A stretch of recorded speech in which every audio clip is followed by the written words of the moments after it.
Board of Selectmen on Thursday, September 11th, 2025 at 6:06 PM. The meeting is being recorded and broadcast via our local cable access channel, WCAT, on Zoom, Facebook, and YouTube. If anyone in the audience is recording, please let us know. And you all stand for the pledge. I pledge allegiance to the flag of the United States of America and to the republic for which it stands, one nation, under God, indivisible, with liberty and justice for all. If you could all remain standing for a moment, we'd just like to have a moment of silence for the victims of 9/11.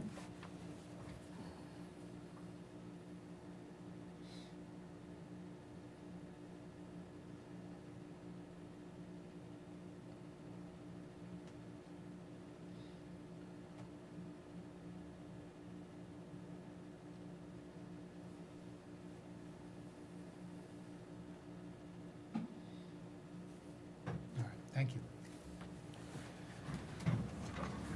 Nobody's trying to get in, right? Okay.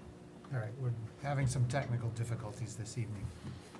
All right, number one, a recap of the weekend storm that occurred on 9/6 and the town's response.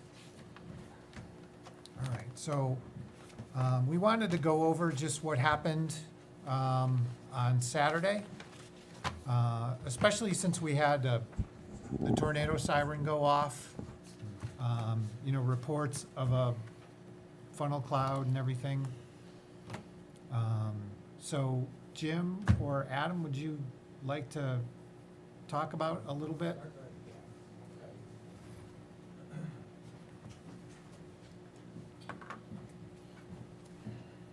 Good evening, emergency manager Jason Camp. Saturday we had a little, it's almost our second severe weather of the season so far.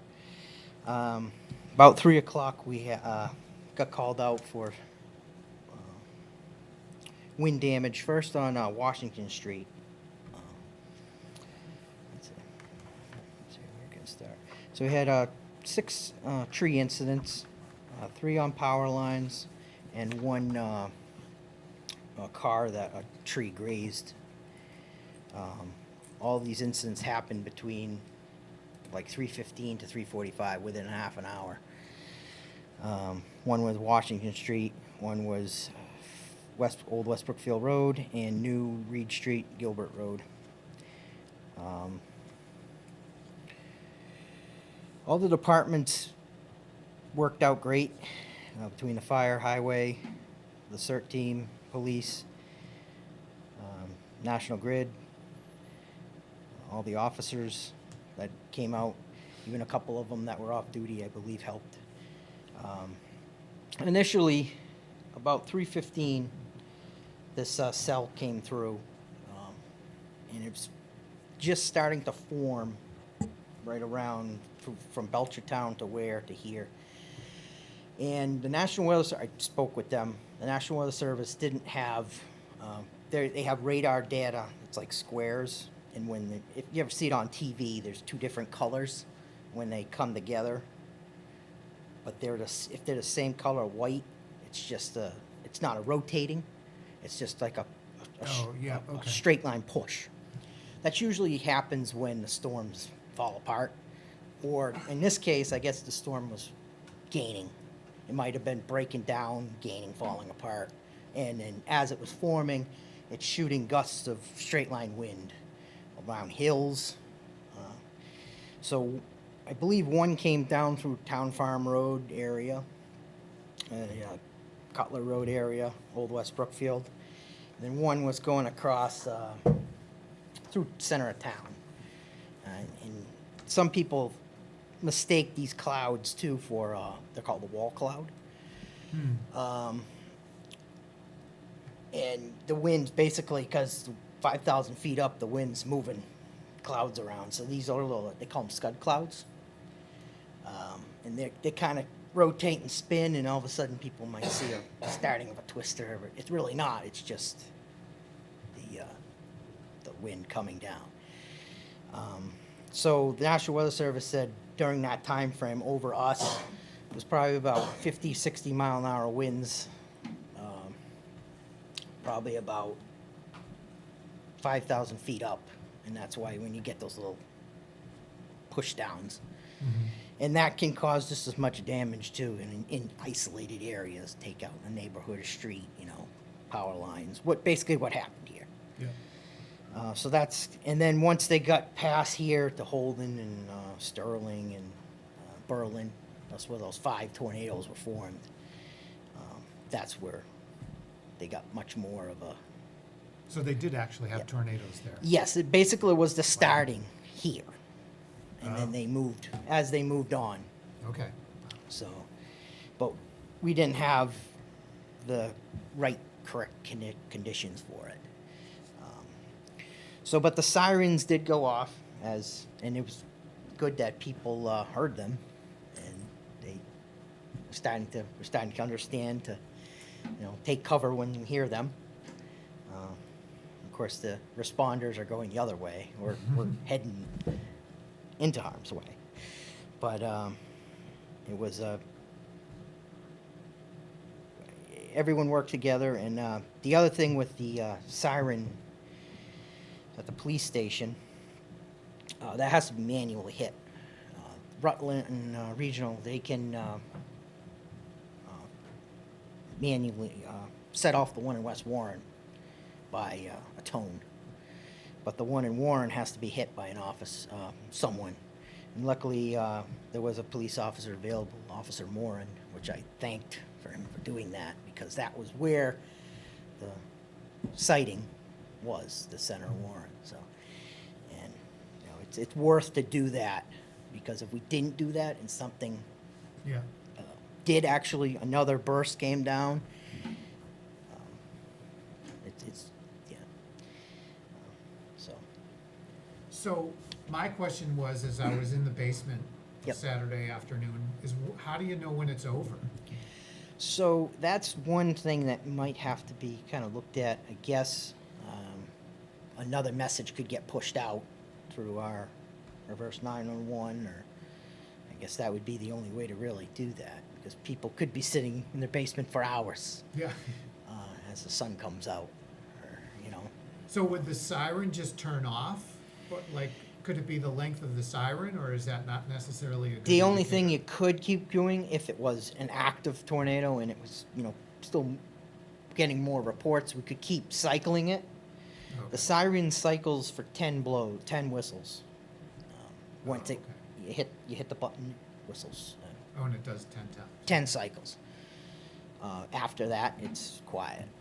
It's, you know, you'd have to hit it again, and you go Okay. off 10 cycles again.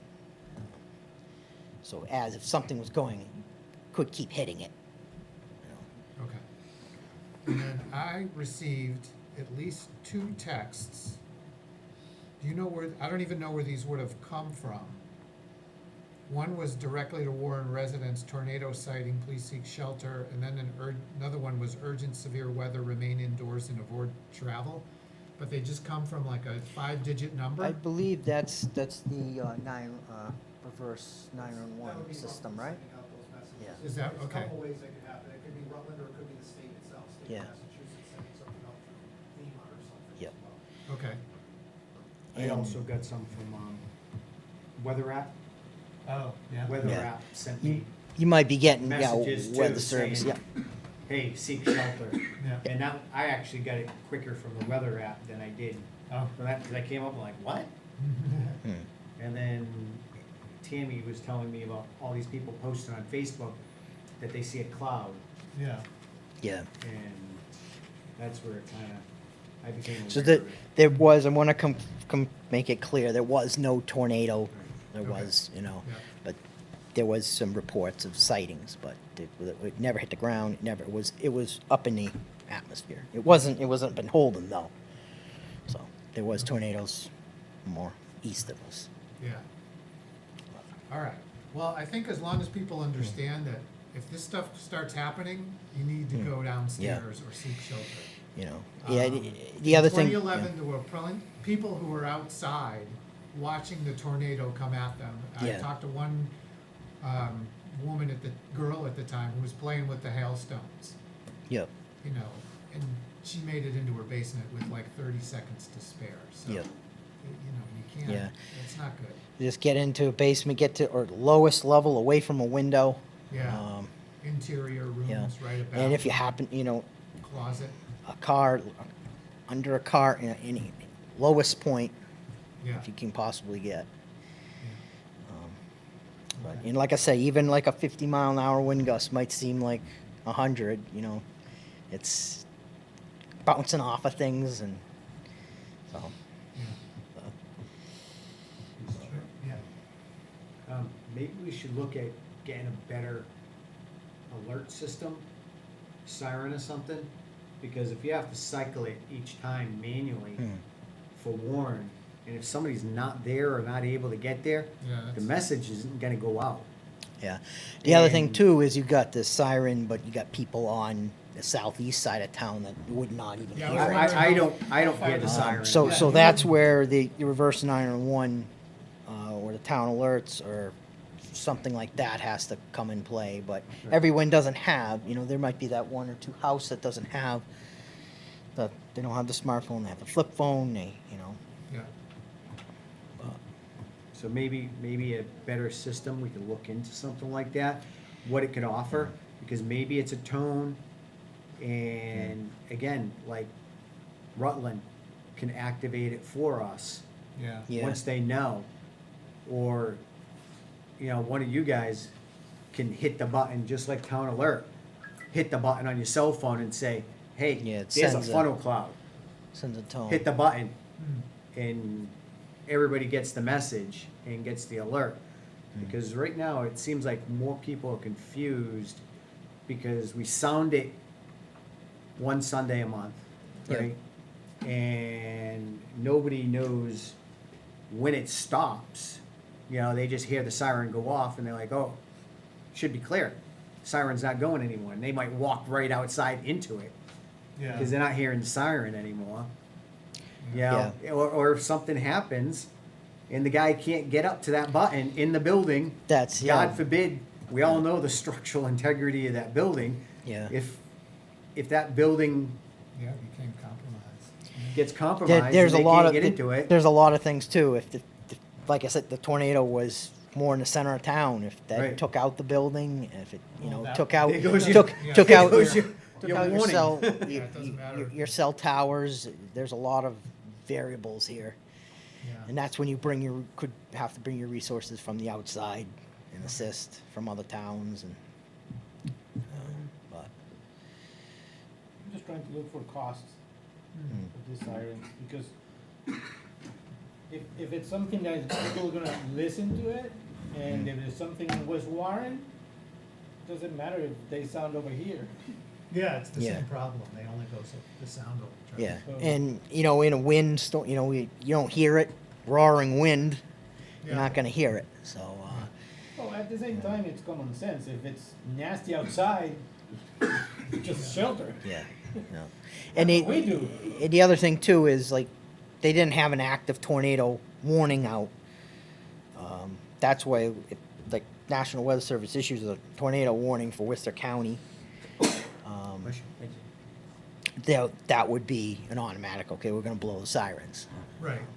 But this was an actual sighting of a possible tornado. Yeah. But Yeah, All right. I'm sorry, Mr. Chairman. Yeah. Go ahead. At least something that we can control, even if we only have one, okay, that's the one we have. But we could control remotely instead of physically having Yeah. a guy go up and Yeah. click it, it will be ideal. yeah, I don't know if there was some way possibly of putting something on like the repeater towers. I don't know. Those are the highest hills. You'd have to. You would have to. The current siren system was, the reasoning behind it was twofold. It was, obviously, were designed to cover the downtown areas in each location. So anyone outside, working in businesses, shopping, whatever, could hear that alert. Obviously, they're not gonna cover the outskirts of the town, ideally, we'd love to do that, but they were designed specifically for the center of town. They were also the original notification for the fire and, services. When, before we had radios and pagers and everything, the majority of firefighters that were on the fire department worked at the pump shop and or Wrights. So those alerts were meant to alert them that they need to go to the station for a call. So that was were the two uses of those sirens originally. We don't use that for that reason anymore. They are used specifically for emergency storm events at this point, so, and they are tested every single month. So, you know, the current system we have is the best notification system we, you know, that we can provide at the moment for specifically the downtown areas. The good thing is there is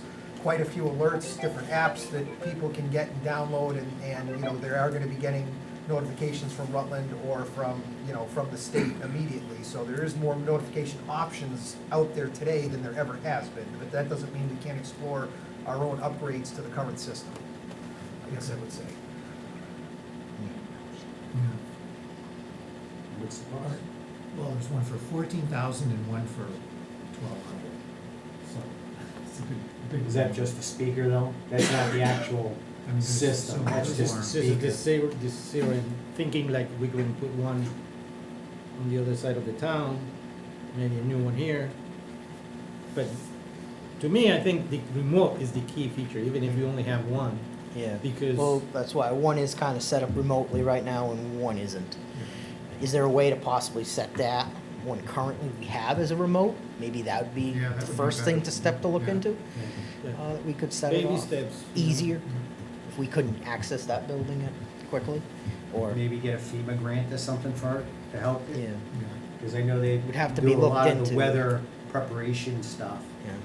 you know. Mhm. Maybe we can get a grant to help Yeah. with the Yeah. cost or to pay for it. All right, so, Look into yeah, I mean, we're getting more severe weather. It's obvious in the past Yeah. couple of years that it's happening. So if you could just do some research, you know, Okay. and see what you can figure out. But Right. this one was this storm was, everyone was ready to go and everything worked out well. Yeah.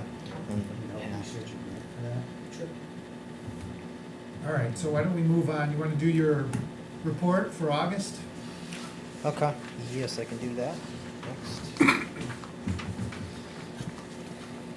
Okay, got the emergency management report for August.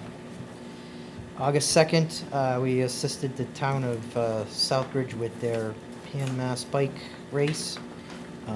This is a very, very large event, thousands of bikes. This is actually the last year it's going to be held in Sturbridge. Next year it's moving out to Worcester, I guess.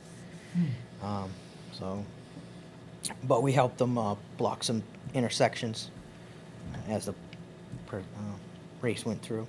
August 3rd, we tested our alerting sirens. Everything went normal. August 15th, they had a structure fire on Elm Street. We helped provide some road blockage and cones as they had some hose lines across Liberty Street. August 27th and 28th, Brimfield Road and Maple Street paving. We lent them signs and had to set up a detour through Reed Street, Brook Road. Everything seemed to work out good there. Got a pretty nice road right now. August 30th, two members, we went out to help town of Charlton at Bay Path High School. They had their fireworks. We helped them parking cars and stuff with them. That's a thing. They come help us. We help them if we can. On August 31st, there was a pedestrian hit on Brimfield Road, which caused the road to be detoured again around Reed Street. Also, the sandbags that were bought have all come in, and they're all in the back trailers. They're kind of like think of like a big hay bale, packed together. They're not filled or anything, but so How many? Should be about 6,000. Wow. Look at that. We got enough of sandbags for, yeah. Gonna need a lot of people and a lot of A shovels lot to of fill those sand, yeah, bags. No, yeah. did we get a machine? Didn't we get a We're machine? not yet. That's, It's yeah, coming. it might be in the works. Oh, okay, I thought we had one. Okay. We're working not on yet. that. Yeah, okay, So, but we got the bags. yeah. Well, that's the important thing. We Yeah. need the bags. Yep. The machine is a luxury. Yeah. And there was a attachment of the, to the report of the state WebEOC log, basically the same that I attached to your report. Okay, and then I have two sub-bullets here for you. September is National Emergency Preparedness Month, and then an update on the installation of flags on the poles and placement of new welcome sign, welcome to Warren sign. Alrighty. So, the September is earmarked as National Preparedness Month, which is time to check out your emergency preparedness kits, have a plan for your, say, family and dwelling. So it's basically time to think about to get everything together. We have some information out by the front doors here. I might put out some more bulletins and stuff, social media and stuff, just to get people, you know, make sure your cars has all the safety stuff in it. Basically prepare for emergencies. Be aware of Check your generators in Yep. case you lose power. generators. Yeah. Make sure they're one. safe. Don't put them in don't put them in your Yep. garage Yeah, of your don't do house that. and run Or in them. the house. Trying to protect the generator Yeah. because that's not gonna do well for your Yeah, family. don't do the joint, yeah. Make sure you have spare food Yep. if you make it So stuck on your yeah. road. I worry about this because I get stuck on my road all the time. Just Yes. happened the last windstorm. Yes, it Thank you did. for your help on that one. Yes. And, Yeah. you know, we have that frequently and Yeah. everybody up there Yeah. can run off of generators somehow. Yeah. And we always gotta check our generators, make sure the fuel in them is fresh. Run them for a little while here and there to make sure they work, because the last thing you wanna do is try to start them after you've lost power and then they don't start. It's good to, well, actually, if you have the built-in units, sometimes they self-test every Yeah. week. They give But- you alerts. You know, I would just, if you have a generator, I'll pull those little pull ones, portable ones, you know, start it up every month at least. Yep. You know, make sure you have some gas around, safely stored in a container. Extra food, Yeah. extra flashlights, can batteries for flashlights. all that stuff. That's all stuff you just start, take some time and think about it. All right, and the flags? So the flags, we got the center of Warren from the Parkview Street there, the poles, down to around the common, and then three in front of the business, couple in front of the businesses in the center of Warren. And then West Warren from Central Street to Summer Street. We did get some help with assembling the rest of the flags. Though in this past windstorm, I noticed a few of them at the bottom.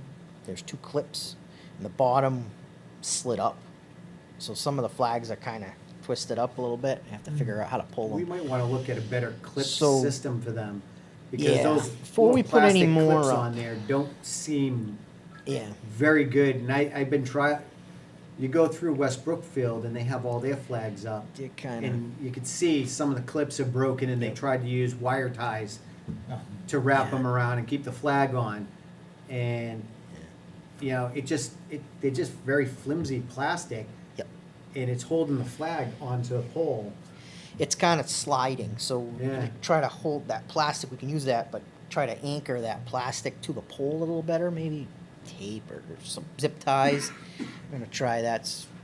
It'd be nice if we can get a metal clip that Yeah. holds them, because, you know, although plastic can be very strong. Yeah.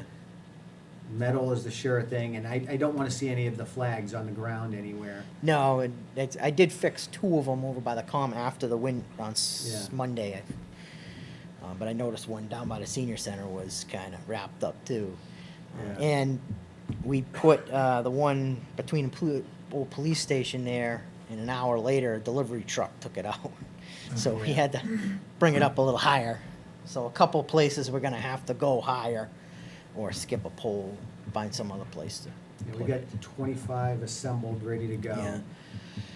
And, Or, save a couple too on the side. If one gets Yeah. broken, we have some spares. How long are you gonna keep them up? That was one thing I kind of wanted to ask. Definitely want to keep them up through Veterans Day as a purpose, to try Yeah, to get them okay. through Veterans Day. I'd And say the then, week after Veterans Day. should we try, Sure. you guys agree you want them in for the winter, right? Yeah. And back out for the So April. Memorial Day, right? We'd go from Memorial Day Yeah. to Veterans Day, roughly? Yeah, because Something during the like that. winter, it's just, Yeah. between the ice storms and the storms we Yeah, get, it would be. they're just gonna get weighted down, and Yeah, then it would plows going by. Be Yeah. done. It Yeah. just, I don't wanna see them getting destroyed and stuff. Yeah. And, if we Okay. take them in after Veterans Day, the week after Veterans Day, and put them Okay. out before Memorial Day, Mhm. the week before. Yeah, the brackets will stay on the poles and Yeah, just slide them out. Just slide 'em out. Yeah, okay. And then this way, we could fix anything on the poles Yeah. too that needs to be fixed. Or if a flag, I know maybe even the veterans agent would have some additional funds possibly to replace flags if need be, or Yep. something down, as Yeah, we time still went got on. 2 extra poles, and we need 2 flags for them, 2 more nylon flags. But, if the pole gets damaged, we get 2 extra poles for it. Yeah, We just didn't have enough flags. yeah. All right. It's a work in So progress. that- Yeah. Thank Good you. job. Okay. All right. Yeah. Thank you, Jim. You got All right. anything else? About the signs, the. Oh, yeah, the yeah. town of Warren signs. So I'm thinking, I brought this up at the CDAC meeting too. As you come into town via Southbridge Road extension by the South Warren Cemetery, you go by the apple orchard there. So these road, Ware Road is too. So you're going through multiple towns. You're going through Sturbridge, Brimfield, into Warren, and sometimes those type of roads get people. We're not quite sure where they really have. Oh, have they reached Warren yet? Or It's the owls in the attic. an Yeah, owl he might. agrees. So I was thinking to have that signs, one of those signs somewhere up on that Southbridge Road, as you come into that area, because the Route 1967, they're marked with state DOT, those white signs. Yeah. You have something a little bigger. Town line signs are a little small, so something up there. And then I was thinking Ware Road, as you come into Ware Road is another, because you're coming from Ware, going into Palmer, exactly where you reach Warren, some people aren't quite sure. So those are 2 areas that to think about. It's kind of a, Strongly recommend. it's kind of a road that's, it's kind of And a high lot of traffic people- and dangerous Yeah, because of the way it keeps on switching. yeah, It's very curvy, yeah, and it'd be very hard to find a flat area because everything is, well, it's ledge basically when you're around coming past the town line, somewhere right on into Warren there. So what, Find we something. already have a sign on the west end of 67, Yep. and we have, do we that- have another one on 67? Well, the state does. State has a nice big one right at the West Brookfield town line. It's West Brookfield one side and flip it around, it's So if we're Warren. gonna do the new ones on 67 either end, then we could move the one that's on 67 now to 19. well, we can't move the state sign. You can't No, move no, the no. state signs. No, the one, the west end. You're talking about the old cast iron one. Yeah. Yeah. We could put that Yeah, on we're talking about 19. moving that one. Put that out somewhere else. Yeah. But our thoughts were putting them on the main roads where everybody drives in. Yeah. Yeah. But I'm Yeah. just saying, you have signs already there. You don't have any signs where I just said, Southbridge Road and, Well, that's You where know? the old cast iron sign could be put. yeah. Yeah. And I'd be hesitant to put anything over on Old Warren Road, because the way it kinda, Hmm. it's a dangerous road. Well, yeah, I like the idea of 19, or I Yeah. mean, yeah. But Southbridge Road. Southbridge Road, not 19. But, or either that or you get a better town line sign or something. Because there's confusion of when you come from Ware Road. But having a nice, actually Ware has one as you come in from if you look next time you go down, there's a Sportsman's Club on your left, Mhm. at the bottom of that hill. Welcome to Ware. Yeah, welcome to Ware. So that's Okay. pretty much what was built. Right. So Yeah. that's why I was thinking we'd put, How about the intersection of Washington and Southbridge? We have a little corner over there. yeah, that's, But you're way into. you're town already, again. you're already way into town though. Yeah, but it's Yeah. not a. If you don't it's a know if you're welcome to the town. Warren by then. It's lost. And that's why you're, Well, same Rogers thing with Farm the one intersection down there, here. It's close to Brookfield the- Road. To the center of town. It that, says- somewhere on that intersection. Yeah, the one by, Yeah, the down old here. freight house thing. Yeah. Same concept. Well, so anyway, I think the vision was to put them on, the new ones on either end of 67, Okay, and then take the old one out and put that somewhere. all right. So I would say, put that on Southbridge near, the farm. Something in the mix Or near here. the If you're cemetery. gonna get more signs made or something. Yeah, I think the old, little metal signs could be put on the back roads if we need to do that. You don't Southbridge You don't Road need a big, is- expensive, beautiful Yeah. sign marking a back road. These two roads I mentioned are not back roads. No, I travel Southbridge all the time. Yeah, and they're heavy, there are ways out and Yeah. in. They're actually evacuation routes, they're, if Yeah. need be, they're not, you know. But. so- all right, Alrighty, all right, thank that's you. all I got, thank you. All right, Chief. Fire Chief Monthly Report. Evening, everybody. Adam Lavoy, Fire Chief. Thank you for having me in tonight. I have my August 2025 Fire Chief's monthly report. We responded to 44 fire calls in August of 2025, which included 7 motor vehicle accidents, 9 medical or second medical assists. Our ambulance is already out, so we had personnel go to the scene of a second medical call. 5 activated alarms, 1 call that was canceled after being dispatched, 7 service calls or welfare checks, 1 vehicle fire, 3 power line incidents, 1 cooking fire, 2 illegal burns, 3 structure fires, 1 brush fire, 1 gas emergency, 1 sprinkler activation, 1 investigation, and 1 hazardous material situation. I responded to 73 ambulance or EMS calls. 14 of them required ALS intervention. We did 7 smoke and CO inspections, 2 oil tank removal inspections, 2 oil burner installs, 1 sprinkler permit, and 1 liquid propane tank. In terms of trainings and activities, Warren Fire personnel trained on our new slope evacuation rope setup. This is equipment that we have recently got off of a grant, one of the firefighter safety grants that the board recently approved and signed the contract for. This equipment allows us to safely and in a much more professional way to be able to get people up and down slopes if they have to. Someone that fell in the woods, they were hiking, fell off a steep incline, we're able to get them onto a Stokes basket, use ropes and use pulley system to be able to have the responders bring them up to be cared for. So that was, again, equipment that came off a grant. We actually have a practical evolution. We just did an in-house training to get the hands-on for the new equipment for the troops. We have a practical evolution plan for that at the end of this month, which we're going to take place at Lucy Stone. So we've already talked to the Parks Department as well as Tim O'Brien and showed them exactly where we're going to be, and they were more than happy to allow us to use that area. There's a nice slope in the back where the trails are that we can practice some of those evolutions. So we plan to do that at the end of this month. Our EMS personnel trained or had an online call review with Bay State Health, which is basically what we refer to as an M&M round, which is they review different high acuity calls from all different communities, and they don't list patients by name. They just talk about generally, what the call was, what the interventions were, what the outcome was, all the way from the start of the call when EMS came on scene, all the way to the person was discharged or whatnot from the hospital. So it goes over every single intervention they've had along that way, and it's really good for EMS personnel, the nurses, and the doctors to hear that, to pick up on any mistakes that were made, what could have been done better, what was done great.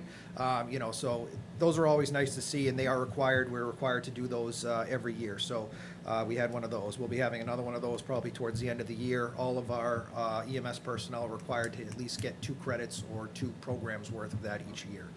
The budget is going well thus far, no major issues of any kind. Continue to watch those line items very closely and report on any issues that may come up, but right now, everything's looking good. So, All right, great, thank you. you're very welcome. Questions? No, sir, thank you very much. Good job. Thank you. All right, Mr. Ferrara? Thank you, Mr. Chairman, members of the board. Good evening. So this is my monthly report for the month of August. And in August, I conducted a department head meeting on August 6th. Also on August 6th, I met with the Board of Assessors to discuss their plans for staffing and operations of their office. We talked about two models, either outsourcing services for staffing or direct hire. We executed the final eviction at 38 Elm Street in August. We also cleared out the property, cleaned the brush, removed the overgrowth, and the property is now listed with a real estate agent. Later this evening, you're going to be considering an offer on that property. The 2007 Senior Center wheelchair van that was decommissioned by the board. I placed that on a municipal bid auction website, and that sold on August 25th for $5,600. I'm pleased to report to the board that we received a bank check from an individual out of Pennsylvania who is going to be refurbishing the wheelchair van and giving it to a young family in need who has been recently paralyzed. So it is going to a good cause, and I think we did get a considerable amount for the van. I did meet with the chair of the Board of Selectmen, Mr. Ihacker, Chief Lavoy, and Chief Millette to discuss possible other options for the next proposed public safety complex meeting. We are currently putting up some of those, some of the points that were in that internal meeting. We brought that to Tecton, and Tecton is currently working on that in anticipation of our upcoming September 27th meeting here at 1 o'clock. I'm also working with Energy Conservation, Inc. In the Quabog Regional School District on the Green Communities application for Warren Community Elementary Center for a fall grant cycle. That's for the green communities. We're hoping to do a weatherization project over there and some insulation as well. In August, I attended the administrative board meeting for the newly formed Central Massachusetts Regional 911 District. We continued discussion about acquiring new communities in a new dispatch location. We are currently looking at one community that just recently came on, the town of Spencer. We are also currently talking with the town of Sturbridge as well. I posted positions for police officer and highway heavy equipment operator. We have vacancies in those positions. And I also participated in a project kickoff meeting with Ty and Bond at the wastewater treatment plant for the scum pump replacement project. For financial departments, the total tax collections as of August 31st were $384,899.69. That comprised of real estate at $365,713.97, personal property at $1,003.25, motor vehicle excise tax $11,486.78, interest and fees $4,381.69, registry clears $740, mobile home parks $1,224, and municipal lien certificate fees of $350. Okay. Any questions? No, sir. Thanks. All right, number 5, review and discuss a proposed contract amendment on time of performance between the town and Weston and Sampson for work being done on the town common improvement project. Mr. Chairman, members of the board, this is a small time of performance extension to extend until September 30th, 2025 for Weston and Sampson to finish up the work that they're doing on the town common improvement project. Okay. So they just need more time? Yeah. All right, and we need a motion to approve this? Yes. Okay. Is there a motion? So move on. Is there a second? Well, you gotta make an actual motion. No, I was, Oh, you're you gonna- didn't ask if he had any questions. Oh, you have Oh. any questions? Nope, no questions. Questions? No, I'm good, sir. All Thank you. right, go ahead. Okay, I'll make a motion to approve the proposed contract amendment for Weston and Sampson in the town of Warren on the Town Common Improvement Project. Is there a second? Second, All in favor? David Dufresne, aye. Derek Bailey's aye. Richi Hacker, aye. Motion carries. Discussion on potential dates for the fall special town meeting. Thank you, Mr. Chairman, members of the board. I've had some preliminary discussions with our departments at our last department head meeting. I had also circled back around with the town accountant as well as the town clerk.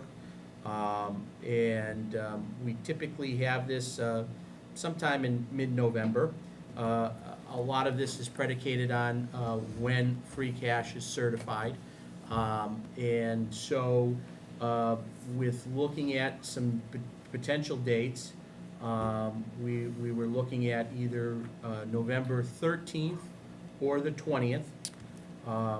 However, I think internally, the 20th would work a little bit better and would be a little bit more comfortable for us getting our free cash certified and in being able to have everything ready for the meeting. Gives departments a little bit more time. Yeah, I'd say the 20th. 20th? I'm good with that. It's okay with me. Last year, we had it on the 21st, so it's about the same time. Day earlier. It's in my calendar now. So we're gonna do 6 to whatever, right? 6 PM, We usually have the special at 7, 7. Okay. and then we have a meeting with FinCom and the moderator and legal at 6:30. Okay. And we do this at the high school. Yep. I've asked Steve to reserve the space. Okay. So special town meeting, November 20th. And I will contact the moderator tomorrow. Okay. All right. Any, yeah, we're good, right? Review, discuss, and possible vote on a purchase offer for 38 Elm Street and to authorize the chair of board to sign a purchase and sales agreement for said property. Thank you, Mr. Chairman, members of the board. Mr. Chairman, before you this evening and before the board is to review the offers that were made on the property 38 Elm. That is a property that the town has taken in tax title. We have title on the property. We received 3 offers on the property. The property is listed at $189,900, and the 3 offers were all cash offers, and the property is being sold as is. The 3 offers were $85,000, $130,000, and the final offer was $151,000. The initial 151 offer made an offer at 130, and then a counter was entertained at 151. And so the highest offer is at 151 right now. Okay? So, Mr. Chair, can I speak? Yeah, go ahead. So to be clear, what the town actually owes that we have invested in this property and everything comes up to what total now? Somewhere between $80,000 to $90,000, once everything is, you know, invoiced out. So if we accept the 151, the resident gets whatever's left over, and we are free and clear. Yeah. And then the new owner is paying taxes on that property, and it's no longer the responsibility of the town. That is And correct. Yeah. there is a lot of damage to that property, hence why we wanted to make sure that it's as is, and whoever purchases it knows what they're purchasing as is, Mhm. so. Yep, that's what it says. Yep. Yeah, there's no inspection. Well, they can do an inspection, I guess, but they gotta buy It it doesn't the way it affect, is. Yeah. affect this. Knock yourself out. Yeah. I would say the 151's, you go with the maximum vote, well, maximum amount, Yep. benefits everybody. It shows us clear, and it gives them some money to start over with wherever they've gone. Well, and once we Then we're cover our clear. costs, it doesn't really help us to go any higher.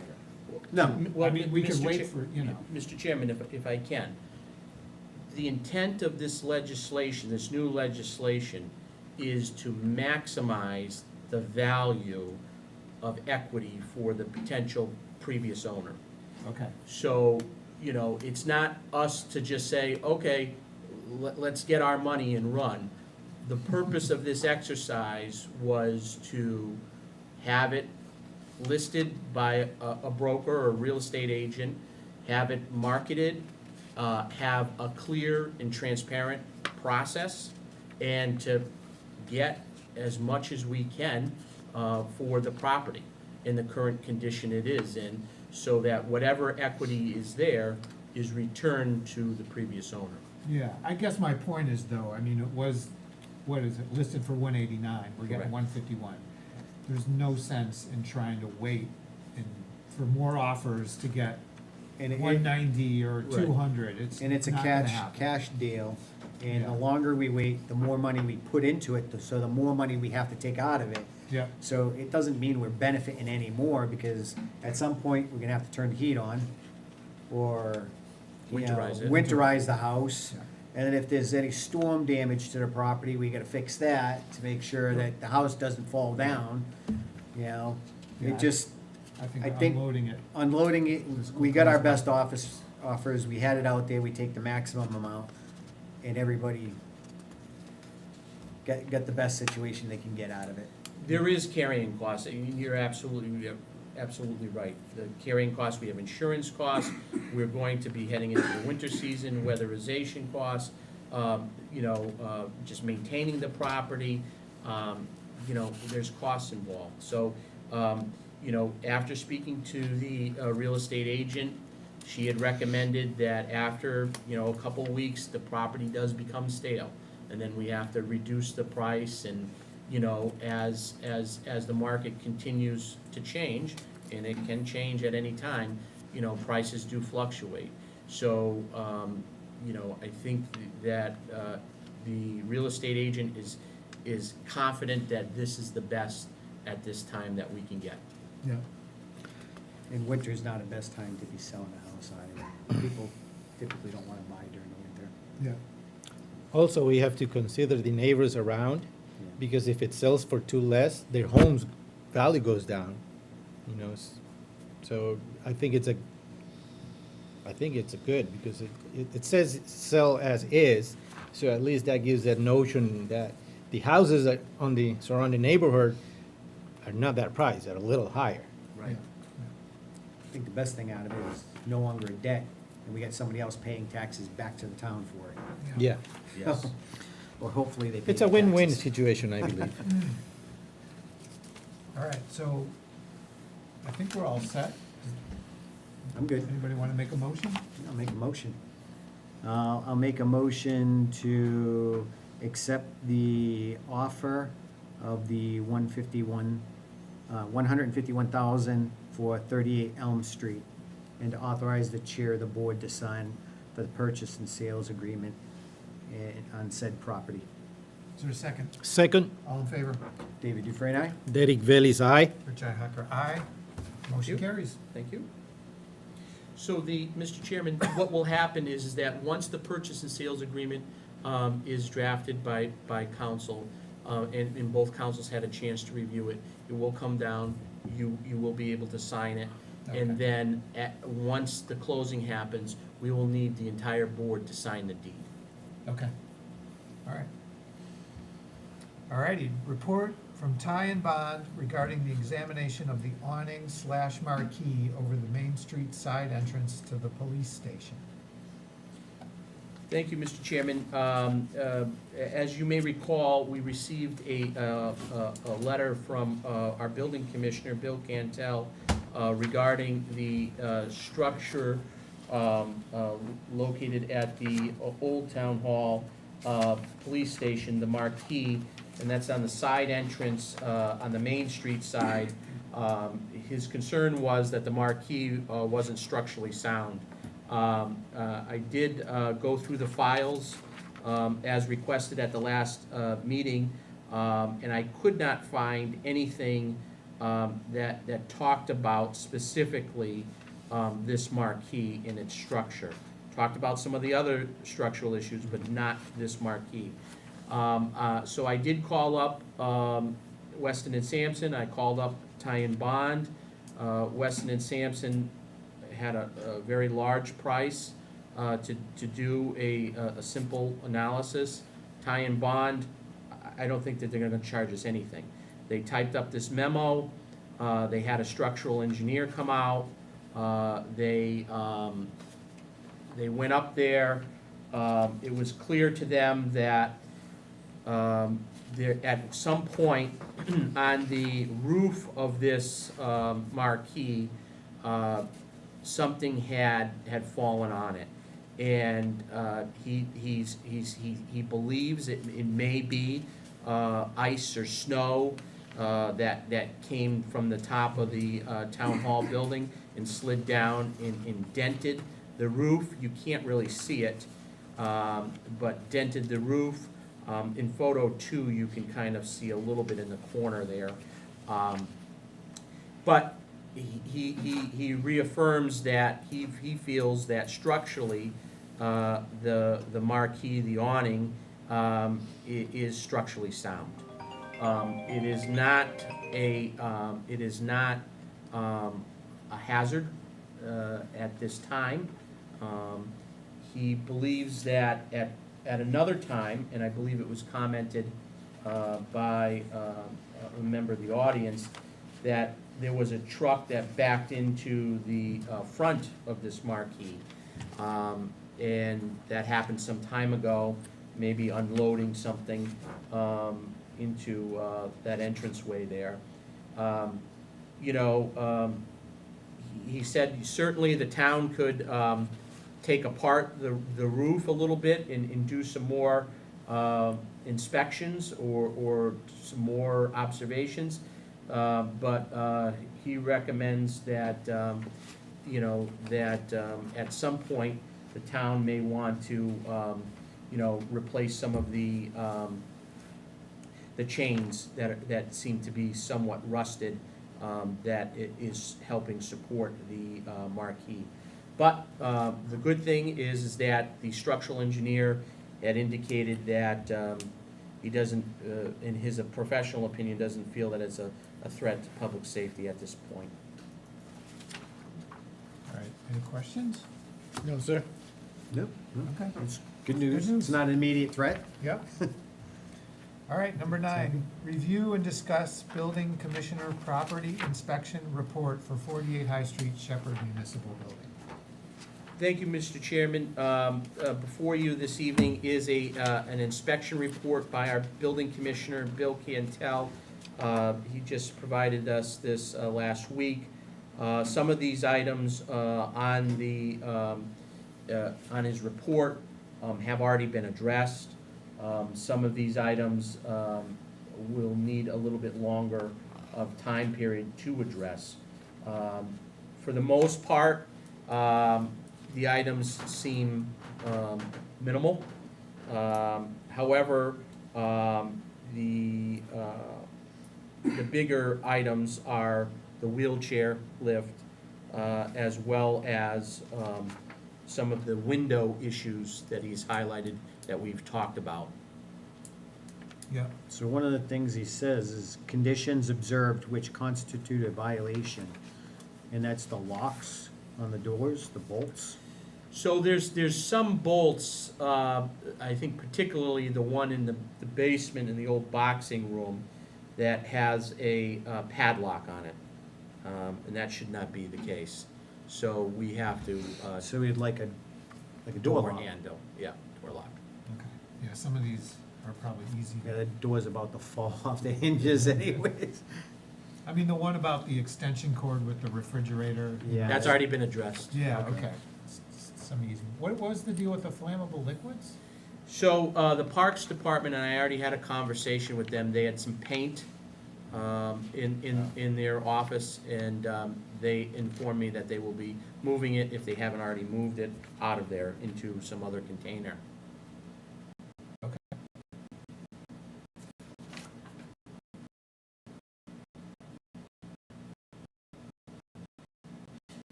We gotta have, It's gonna be a, it's an old building, no, we can, I know, but you gotta check what room everything goes to.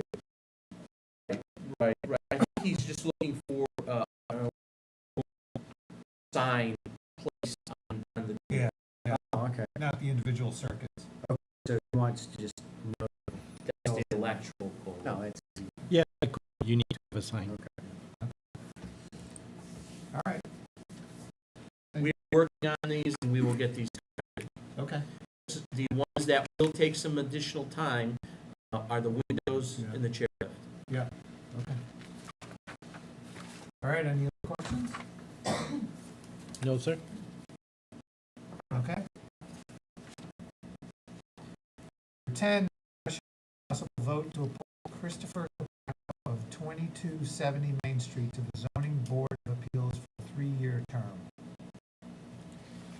All right, Thank you, Chairman.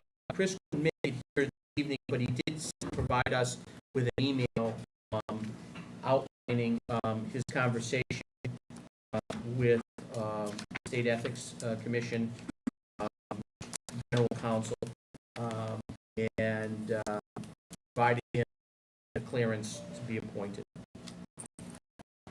all right, so they cited 2 sections, section 19, which is more financial, right? And section 20, which is more just influence.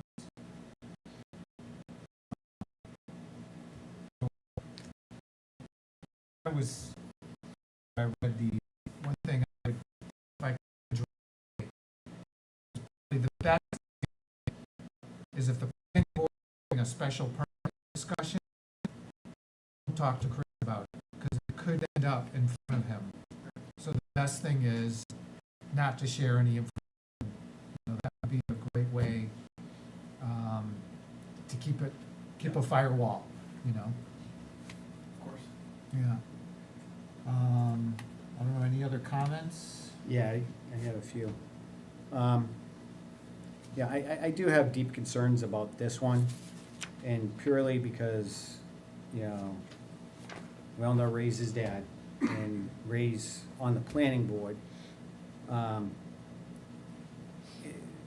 There's inherently a conflict. And anybody that goes in front of the ZBA could use that. And I really feel the ZBA should be completely void of any conflicts, even the mere appearance. And one of the big things is the mere appearance of one. That could be an issue. Whether there's a legitimate or financial or anything like that, it's the fact that there could be an influence there. And I would hate to see the town lose appeals because of that being used against the town and be a mere influence. I think he would be amazing for any other board, okay, or I'd put him in this if Ray wasn't on the planning board. And he was running for it, then I wouldn't see any issue with it at all. Or if he was going for Board of Health or any other board that wasn't hearing appeals that may come from the planning board directly. Because a lot of the appeals come out of the planning board, whether it's a decision that somebody wants a variance on, or wasn't happy with the decision that the planning board made, and they would have to see that. So just putting him in that position could put him in that appearance that something could be there. And I'm very concerned with that. Again, I think he'd be great with any other position, just the ZBA is probably not the best position for him, as long as, Ray's in the planning board.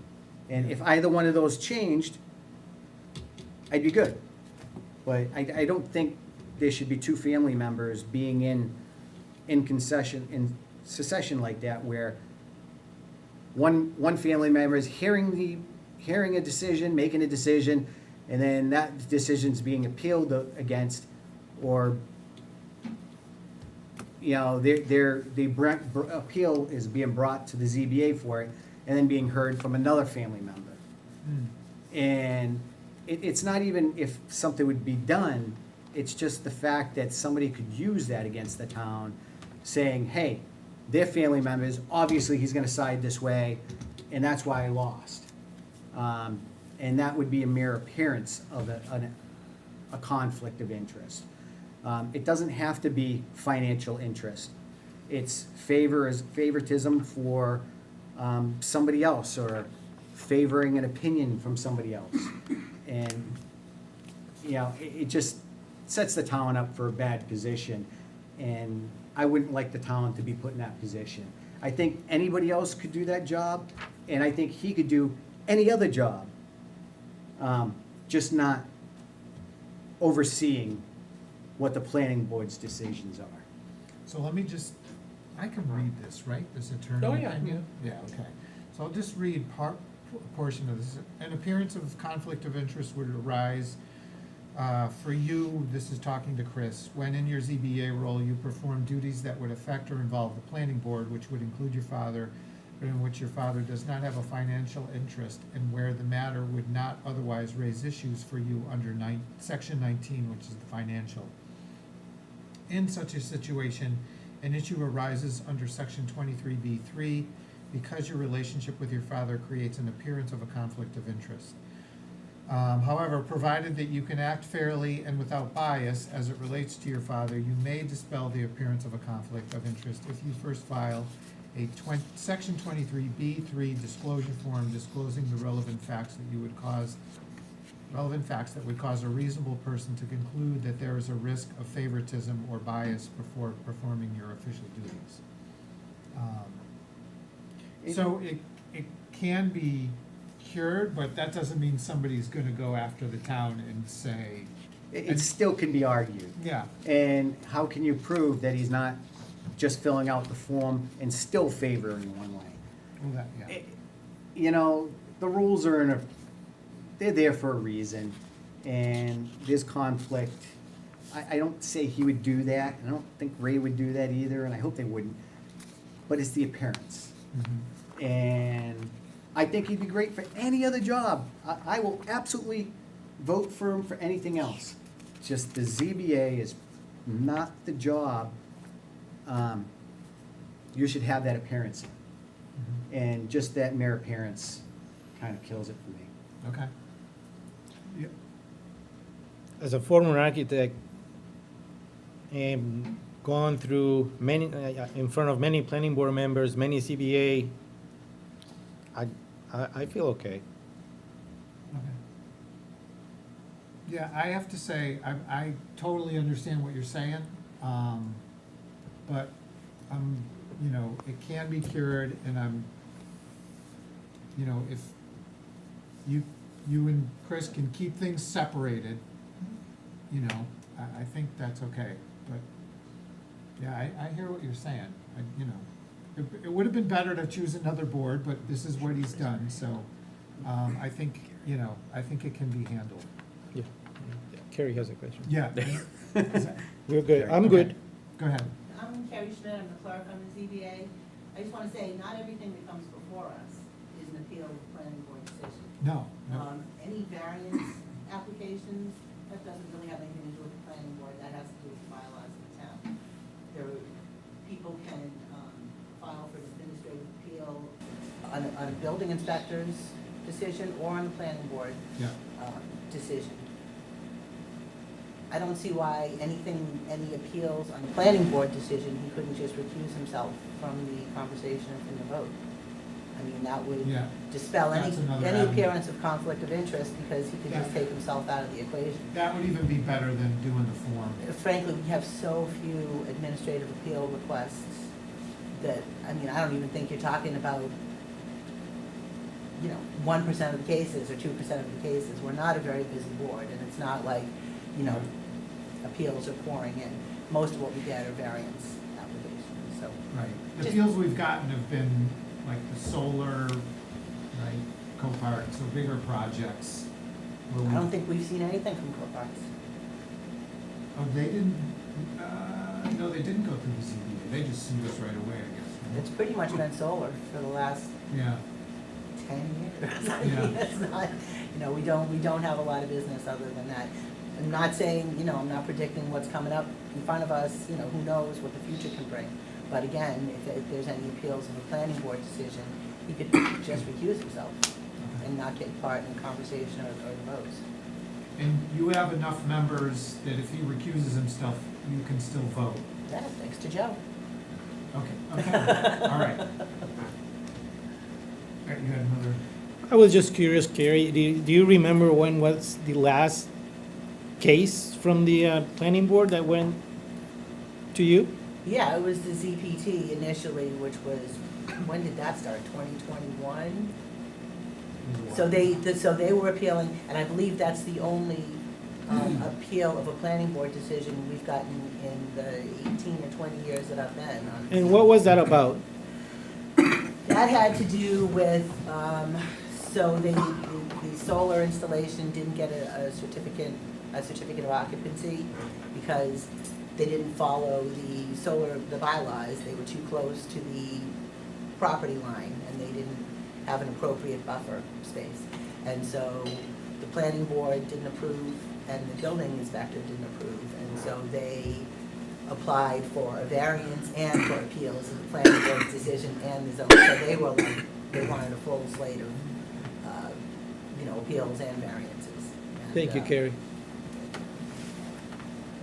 okay, any other So discussion? I'm still very concerned with this because even though there weren't a lot in the past, it doesn't mean there won't be some in the future. Okay. And the mere appearance of it causes conflict, and if Mr. Condrat's out or Kerry's out, then it comes down to those two votes. And if he recuses, then there's no vote. Yeah. They don't have a vote, they have to have somebody else. So if one of them gets sick, or one of them leaves the board for some reason, then you're left with two members and you can't make a decision. And there's timeframes they have to have decisions on, right? If you can't make that time frame because of a decision, it automatically gets awarded to whoever is there by default, because there was no decision made and it didn't meet the timeline. So I think we're setting ourselves up for failure by doing this, because even if he recuses himself and Joe's a no and Kerry's a yes, there's no vote. No. There's no dividing, there's no splitting vote. That's why you have three parties, three voting members, so all three can vote Well, it's a and decide. five-member board. But you only got three now, right? No, we have, They have a if full, you guys appoint Chris, we'll be back up to 5. Okay, so you'll have five members. All right. all right, so somebody want to make a motion?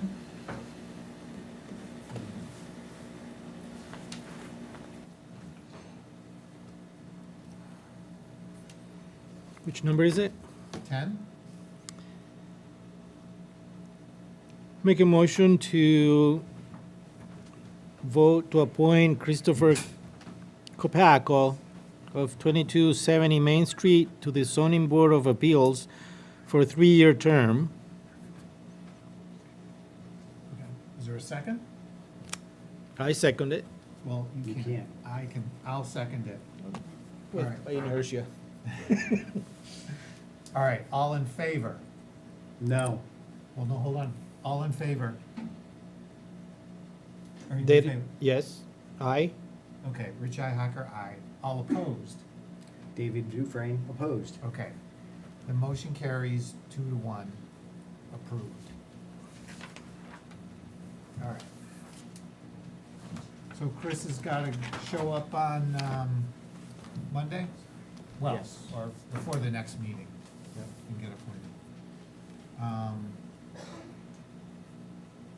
Would it help if I called him and talked to him just about Mr. Dufresne's concerns? It's up to you. It's not my appearance. It's whoever goes in front of that board and says they weren't treated fairly because of whatever, and then they fight it on that and they get that into court. Okay. Yeah, And yeah. that's, yeah, I expressed my opinion, it's done, but No, but you have his phone number, right? Oh, yeah. Okay, can you send that to me? I'll Yep. give him a call and just, Mhm. you know, now that he's appointed, he's just gotta like be aware of the situation. And since he's not here today to hear it, Yep. I mean, he could watch the meeting, I guess, but he may or may not, so I'll call him. Okay. All right. Discussion with a possible vote on a common victular license application. for Victicular. Victicular license application for Countryside Tavern located at 83 Mechanic Street. So what's? Mr. Chairman, I think we have the proprietary, yep, Mr. Sizer is here, proprietor here. Mr. Sizer, could you come up to the podium? Yeah, come up, tell us your name and what's going on. My name is Brian Sizer, and I never really had a vision to own a bar, or, and I had contacted Carrie. Well, actually, go back in history a little bit. So, I started working at bars probably 2011. I started as a bouncer. I had 2 or 3 years of that, and then I started DJing. My trade is a locomotive engineer, and I've been, he's all over the place. yeah, so I've been everywhere. So, and that's, you know, I got 37 years on a railroad. So, Which railroad? I started out with the Central Vermont, Okay. and I did 10 years freight, and then in '99 I started with Amtrak. So I've been at Amtrak since '99. Wow. So, and the military, I joined the military in the United States Army Reserve when I was 17. And that was in 1987. I retired. Well, I went to combat for Desert Storm. And then I retired in 2007. The fire department was the same year, October 87. I'm still on the Palmer Fire Department as we speak now. I don't do much now, but I've been there. So I've eaten some smoke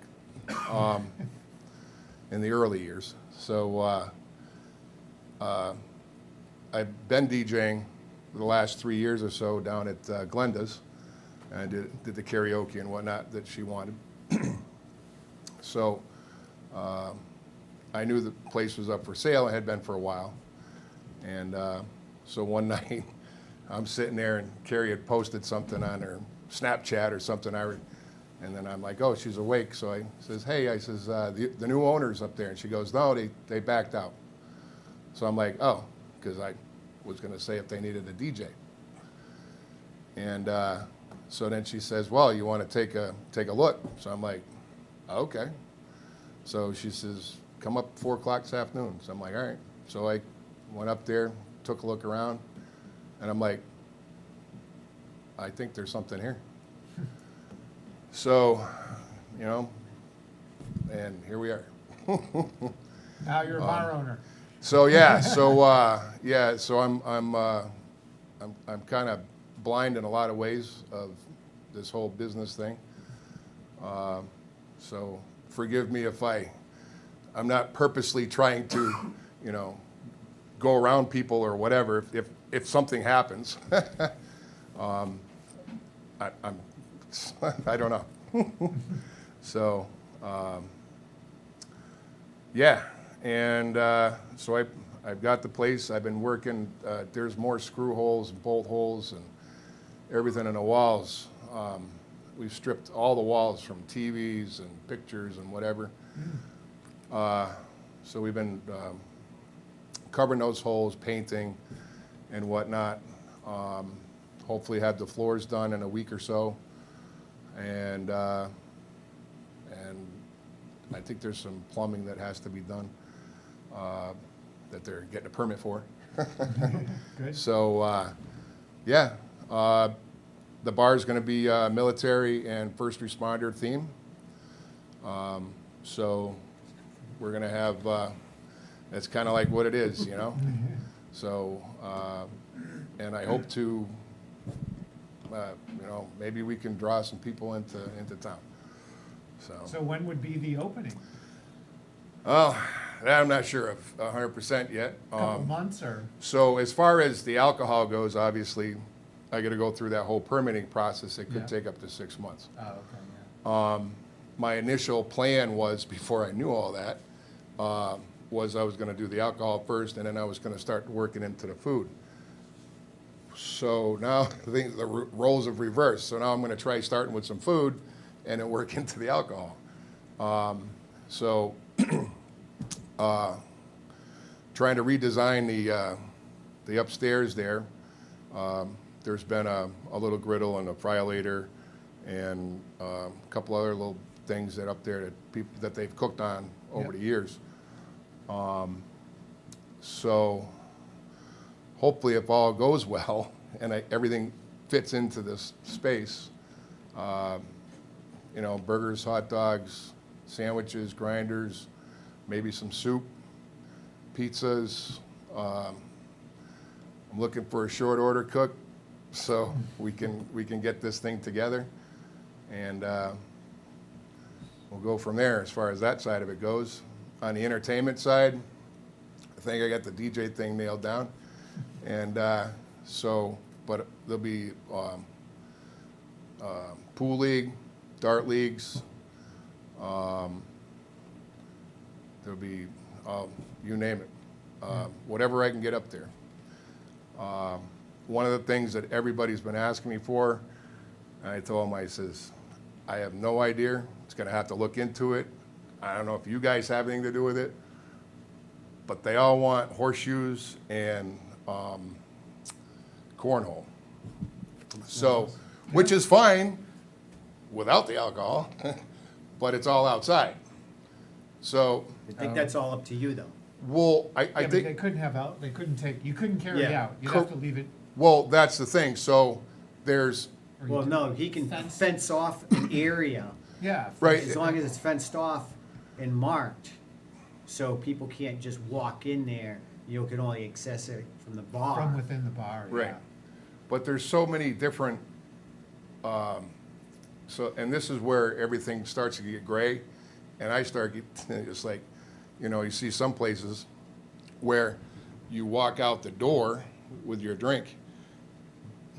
Where you sit is over there, like, take Russo's, for instance, in Palmer.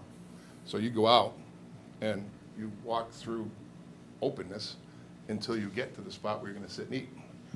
So, Yeah, I don't know. and it's legal, but yet, Well, they're there's- getting away with it. and then I've talked to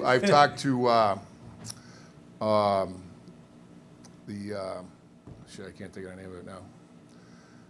It's not, it's over in Munson there. But anyway, the ABC came, yelled at them, and they said that you have to put cones so people know where to walk. I'm like, so now we're just at cones with a little bit of caution tape? You know, is that what I can get away with? So that's where I'm like, I'll do it, but, you know, if it costs $100,000 for fencing, you know, then it's not gonna be really worth it, so, Yeah. It shouldn't be that much, though. No, that's- you could even, yeah. as long as it's a fencing material, and not that I'm telling you where to shop, but you can go Right. to the co-op and Right. buy, you know, 8-foot garden fence Yeah. and run it along there Yeah, with fence posts, and you're probably gonna spend a couple $1,000s, right. you know, for all your materials. So, but then there's the size of the property too. It's huge for where this would be.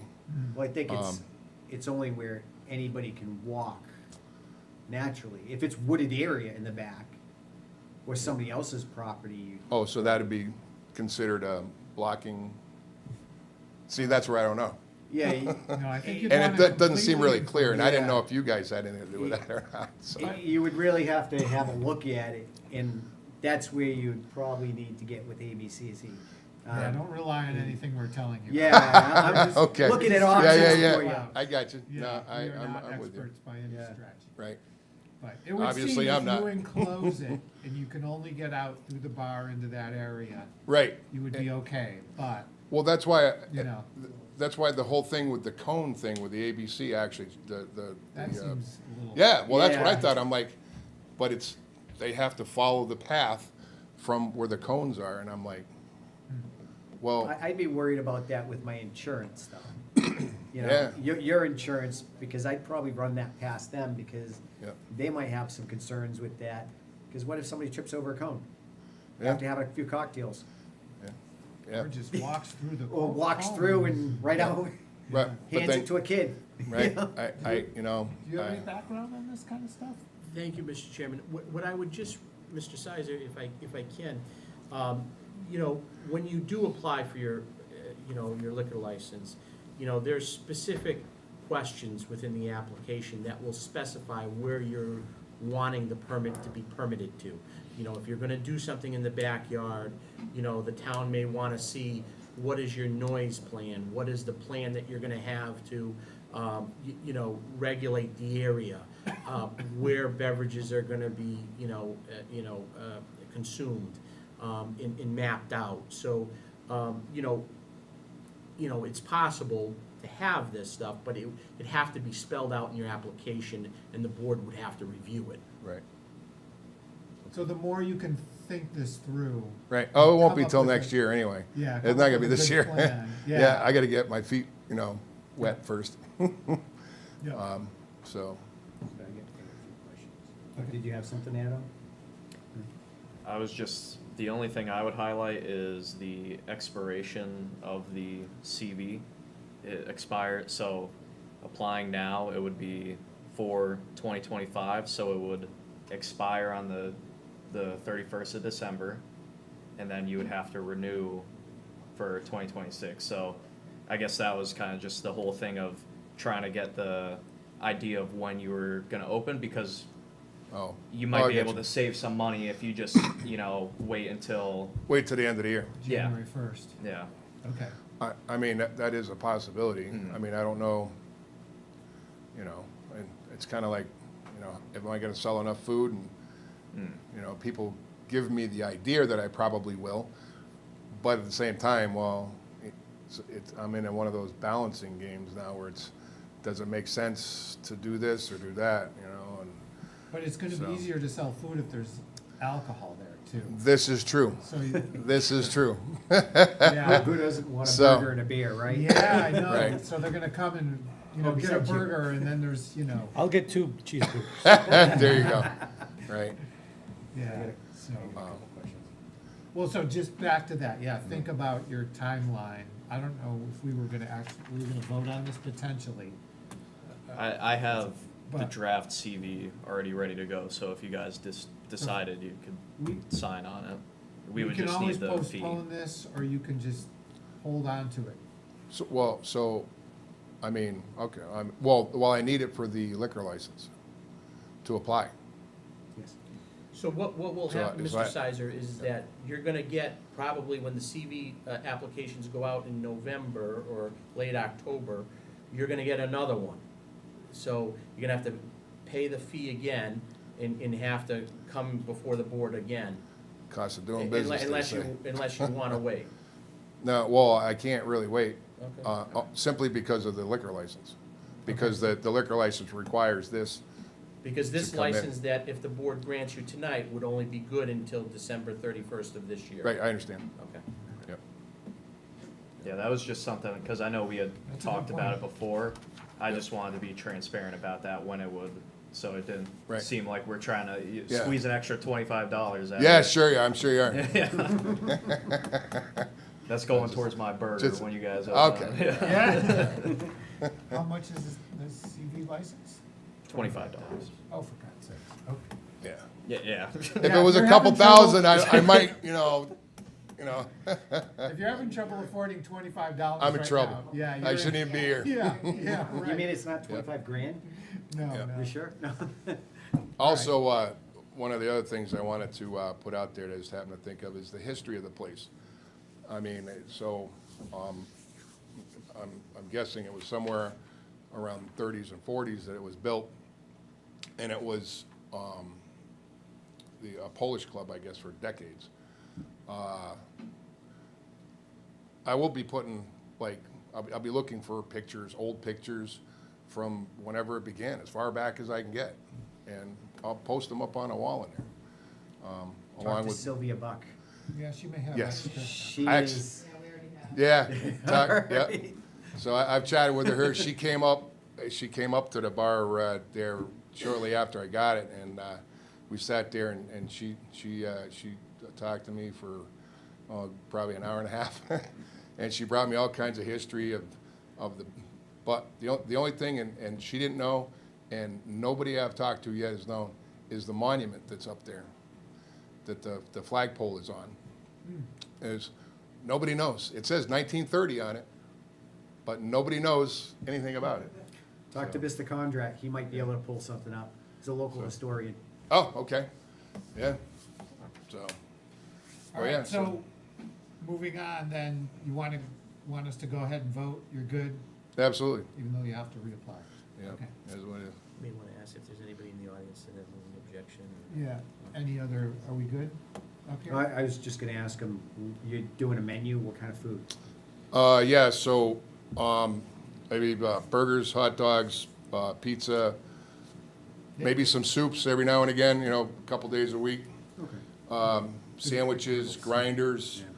And what I wanted to is, I understand there's a higher Polish population in the area.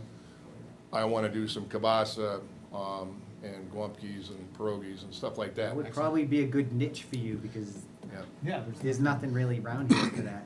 right. I'm sold. Any niche I can get. That would Until- probably be a 'cause good until I angle get the for liquor you to license, it's gonna, look you know, into, so. because, yeah, we have a very big Polish population in the community, in West Warren and Warren, Okay. so. And then, the other thing, so your Army, and I know you favor the Army a little bit here. I'm a Marine. Are you still gonna welcome Marines in there, being military oriented and? Well, let's see here. The door's square, so you'll be able to fit. As long as you have plenty of crayons for us to eat, we're good. Yep. Oh, that's the other thing, if you have any, and I told Griffin there, any pictures or whatever, that you have, military pictures, and the same with the fire department, from anywhere around, best pictures you got, I'll hang them, and there'll be patches and the whole nine yards. We so. handed everything to Sylvia, so. Well, I mean, that's Mrs. for Buck military. has all that stuff now. Yeah, well, military first responders, so like, Yeah. like on Palmer, like, so we've got boxes of pictures, so I'll Yeah. just go through them, I pick out the real good ones, and then, you know, the chief could come up with some. I got Palmer gear, so I figured I'm gonna have to hang some Warren gear if he's got any old Warren gear. Well, knowing So. firefighters, you gotta keep it clean too. Yeah, it's a family place too, right? Yes. So, All right, so any comments from the audience? Yep. Ray Capaco, resident. I'm curious, is this something being voted on right now? Yeah. So has an application been submitted? Uh-huh, yeah. Oh, okay. Yeah, It we was got one unclear before. that there was an actual application being submitted, okay. Yeah, yeah. All right, that's all. Is, after the application is submitted and considered, isn't it, I'm not against this in any way, by the way. I just want to make sure the process unfolds properly so that there's not a snafu. Isn't there a requirement for a public hearing, or is that what you're considering this? No, I don't. No, it's just a No, liquor no. license. But this is The just for food right vehicular now, too. license. This is a common vic license, it's not Yeah. a liquor license. But neither one has a hearing, per se, right? Well, The liquor This is the- There's a Yeah. public hearing for the liquor license. Oh, so we have to advertise Yeah. that whole Yeah. thing? Okay, so not for this one, which is food, Okay. but for the liquor one, there's a 2-week notice and stuff like that. I'm not objecting, I'm simply asking for the sake of clarification Yeah. so that he doesn't run into a unnecessary snafu. Yeah, yeah. So do you have the process down at least as well as you? Yes, this is the best I can. Okay. For somebody that's kind of like walking blind into the whole thing. Yeah, you check in So- with Griffin and Jim. Yes, To make sure and you're so they doing got, everything all right. all the things, to get this license, you have to do this, to get this license, you have to have this and that Yeah, and that and yeah. this and, Yeah, yeah. okay. So- It's a big process. It's crazy. Yeah. You look like you're up to it, though. So, Yeah. yeah, well, Yeah, we'll you see. look enthused, it's gonna So. be awesome. All right, so if there's no further questions, do we have a motion? Our Marines welcome or not? Absolutely. All right, then. Now your vote goes. Yeah. All right. So can I have a motion? I'll make a motion, where are we here? Number Okay. 11. I'll make a motion to approve the common victicular license application for Countryside Tavern located at 83 Mechanic Street. Is there a second? Second, All in favor? David Dufresne, aye. Derek Bailey's aye. Richi Hacker, aye. Approved. Congratulations, sir. Step number 1. Hey. Well, maybe step number 2, but yeah, good luck. Yeah, I'm gonna need- We just need to collect the fee at some point. Oh, So, I can yeah, give I it mean, yeah. do I take it home with me? has to be a We check. do Do you have have a it to, check? No, do you It have a has to be a check? check. yeah, do you have a check? I know, it's legal currency, but, Yes, I do. Actually, I have one in my truck. okay. So I can And take it back. we'll sign after the meeting, Yep, right? I have it right here, so, Okay, we Then I can can- sign it now. yeah. So I got a lawyer working on the liquor license, because I'm Is just, that just me? Oh, no, this is all It's the three whole of us. board, Alright, yeah. I'll be right back with a check, Okay. unless you're done with me, right? As far as that, this. Yeah, yeah, and it's, you're approved, we're just gonna sign this, you give the check, and then we'll give that. And then you need to sign that. You have an extra pen? I don't have a pencil. City or town, where am I signing? Pen? Permit license, city or contact person. That's what was lying here. It's a blue pen. The black one. I didn't see it. That's a pencil. That's a pencil. That's even worse. Yeah, that's horrible. Alright, I'm just gonna go make a copy of this. Okay, all right. All right, moving on. Continued discussion from August 7th on the recent inspection of the 2 wheelchair lifts at the Shepherd Building and upon hearing, the upcoming hearing with the Architectural Access Board, AAB. Thank you, Mr. Chairman, members of the board. So I wanted to update the board on the wheelchair lift discussion that we have been having the last few meetings. I have applied for a variance application with the Architectural Access Board for 2 variances, one on time and the other on a complete replacement or modification to the existing wheelchair lift. So we have a hearing that has been docketed for September 22nd. It is a virtual hearing with the Architectural Access Board. The application that I filled out is in your packets, and it is requesting the two variances, one on time and one on replacing it with either a modified or a brand-new wheelchair incline lift. The time, it's gonna take time to, number one, procure a new wheelchair lift. It's gonna take time to install it, to order the parts. All of that is gonna take some time. So I've asked for an estimated of 8 months from the date of the hearing, which is September 22nd. At that time, hopefully the hearing, we're granted the variances. And if we are, then we are going to move forward with the procurement, and then hopefully get it awarded, shortly thereafter, and have a contract in place, ready for signing right after special town meeting, assuming we get the appropriation of funds. So, part of the hearing is to make sure that we don't go and install this thing and then it's not up to snuff, right? It's not like an approved device. Well, yeah, I mean, we want to ask for permission to replace it exactly with what is there. Yeah. When we certainly don't have the capability, means to put an elevator in. Yeah. Then we need another That would be variance. ideal, but that's $1.5 million plus. It's just not realistic, unfortunately.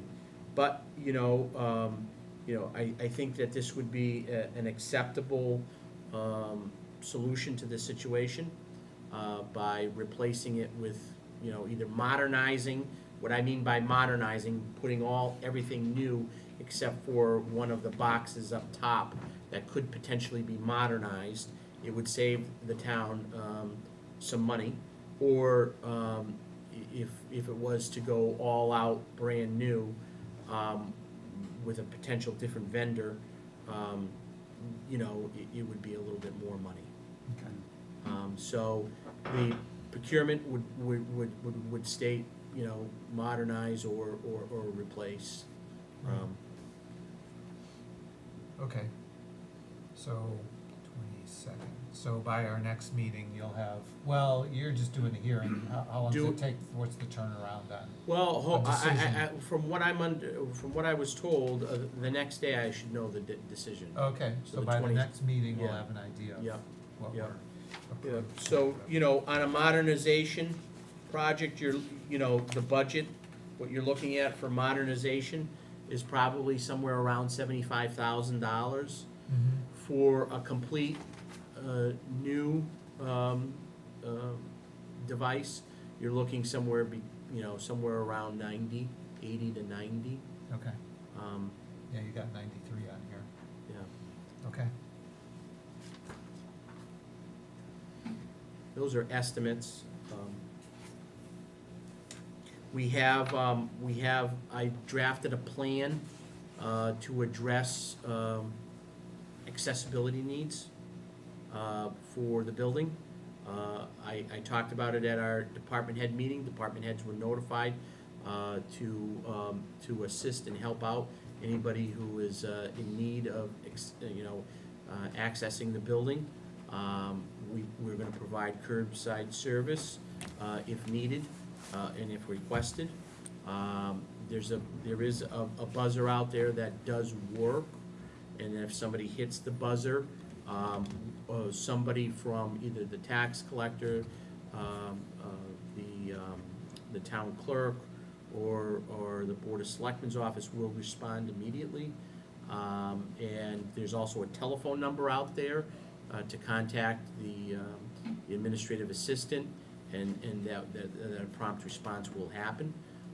It is posted, and we've instructed how to handle this with staff. So we've signaled that to the access board as well, to display to them that we do have a plan to help address while the lift is down. Okay. All right. Any questions? Are you sure that 8 months is enough? I'm hopeful, I'm hopeful. I think it can be. Can we have an extension just in case? Yes, so, if we get to, say, month 6, and, it's, clear that we need more time, I can go back to the board and ask for, an extension. Okay, Okay. probably you will need it.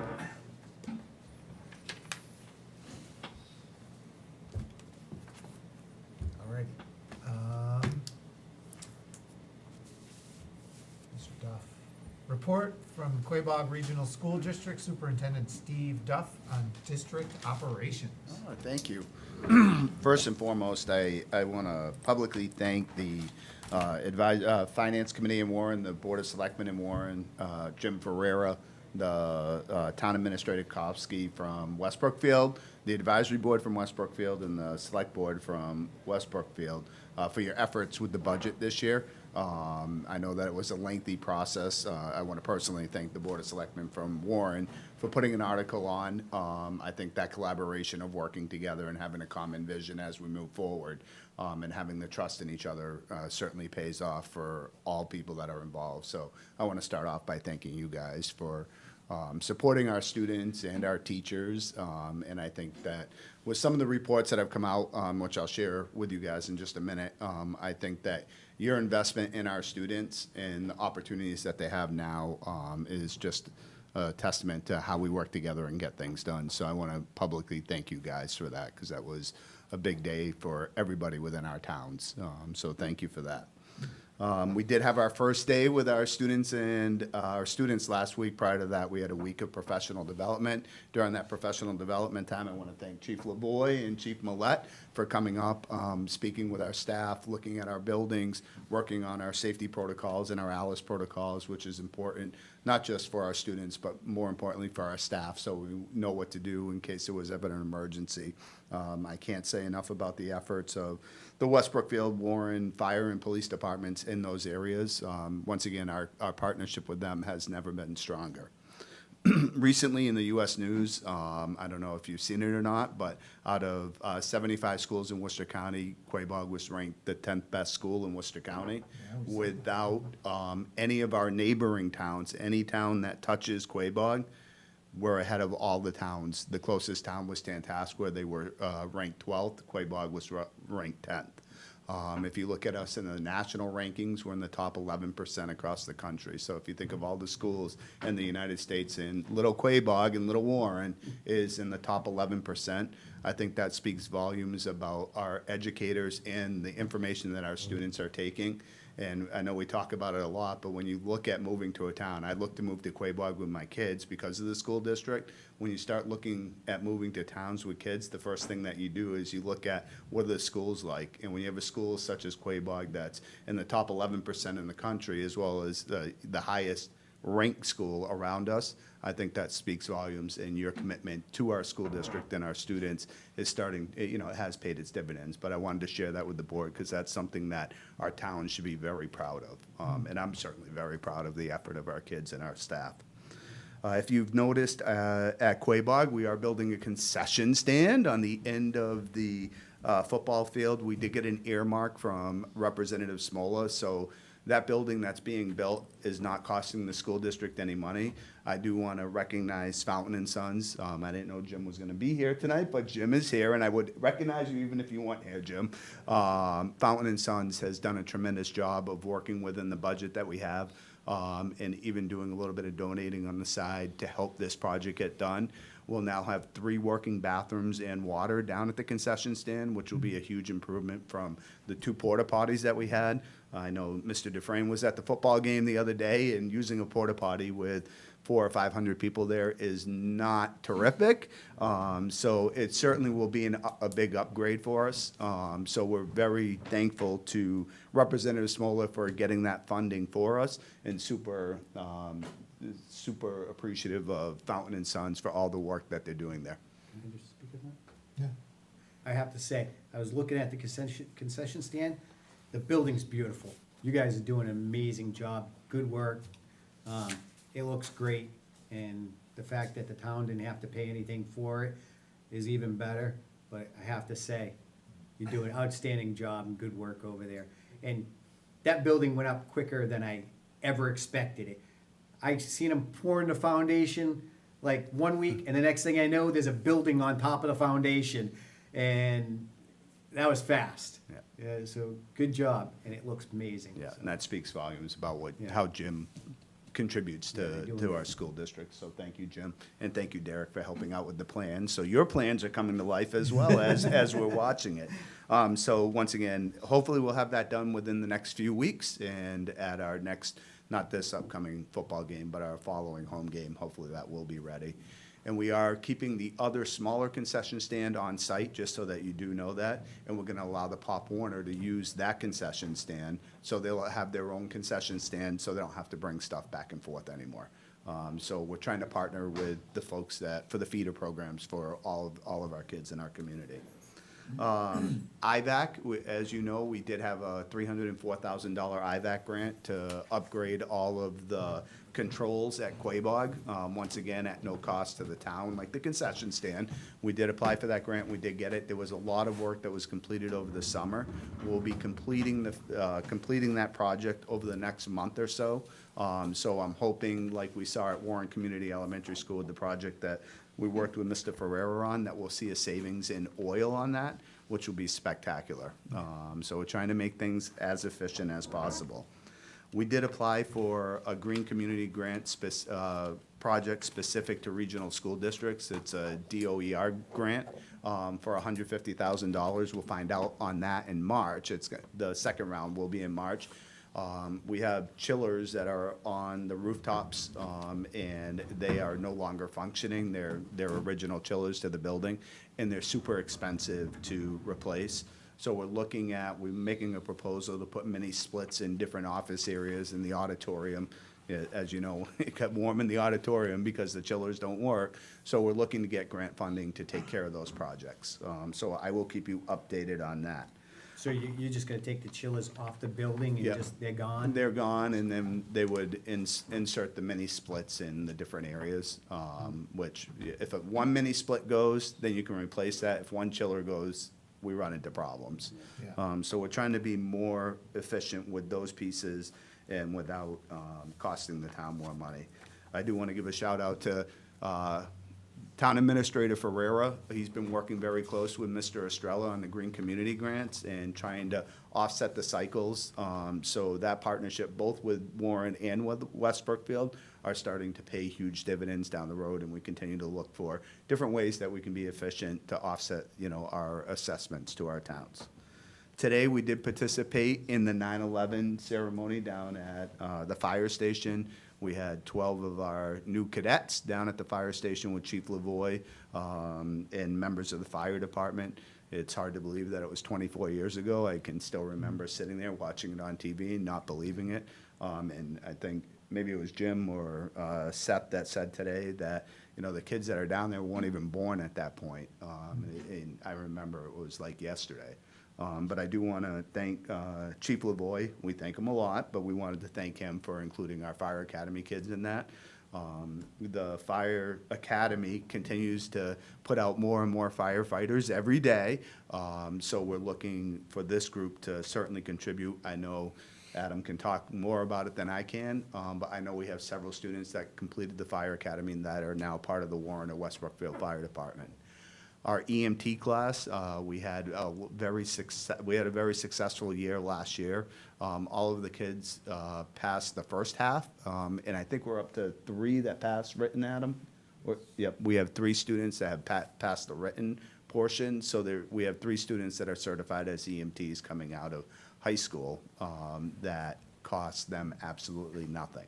We did open up the school for a program for adults that is running on Monday nights now. There are 16 adults that are going for their EMT course now, which is outstanding. I think anytime that we can open up our school district to community members to come in and give back to our communities is outstanding. And it was interesting, I went in and there were so many familiar faces that came through Quabog, and what they said is, we wish we had this program when we were there. So I want to thank people for that. Out of the 14 CNA students from last year, 14 are employed as CNAs, either at Quabog on the Common, Cedarbrook, or Brookhaven. So 14 out of 14 are giving back to our community, so those programs continue to give back. We will be having a trick or trunk in October. That's a big event that we have. We partner with the PTOs, and Parks and Rec usually help out with that. Jim McKeon, I'll give you a shout out with the CERT team. Jim always helps out with the CERT team.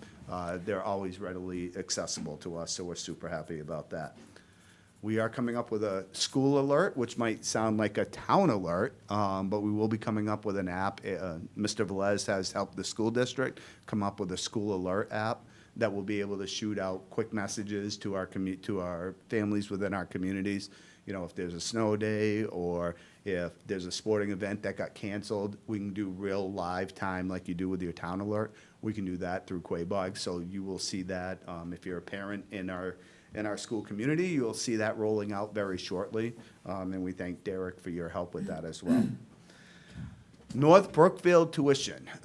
We started talking about the North Brookfield, potentially looking at North Brookfield for a tuition agreement. I did present to them, I want to say either June or July, talking about the potential and the benefits of coming to Quabog.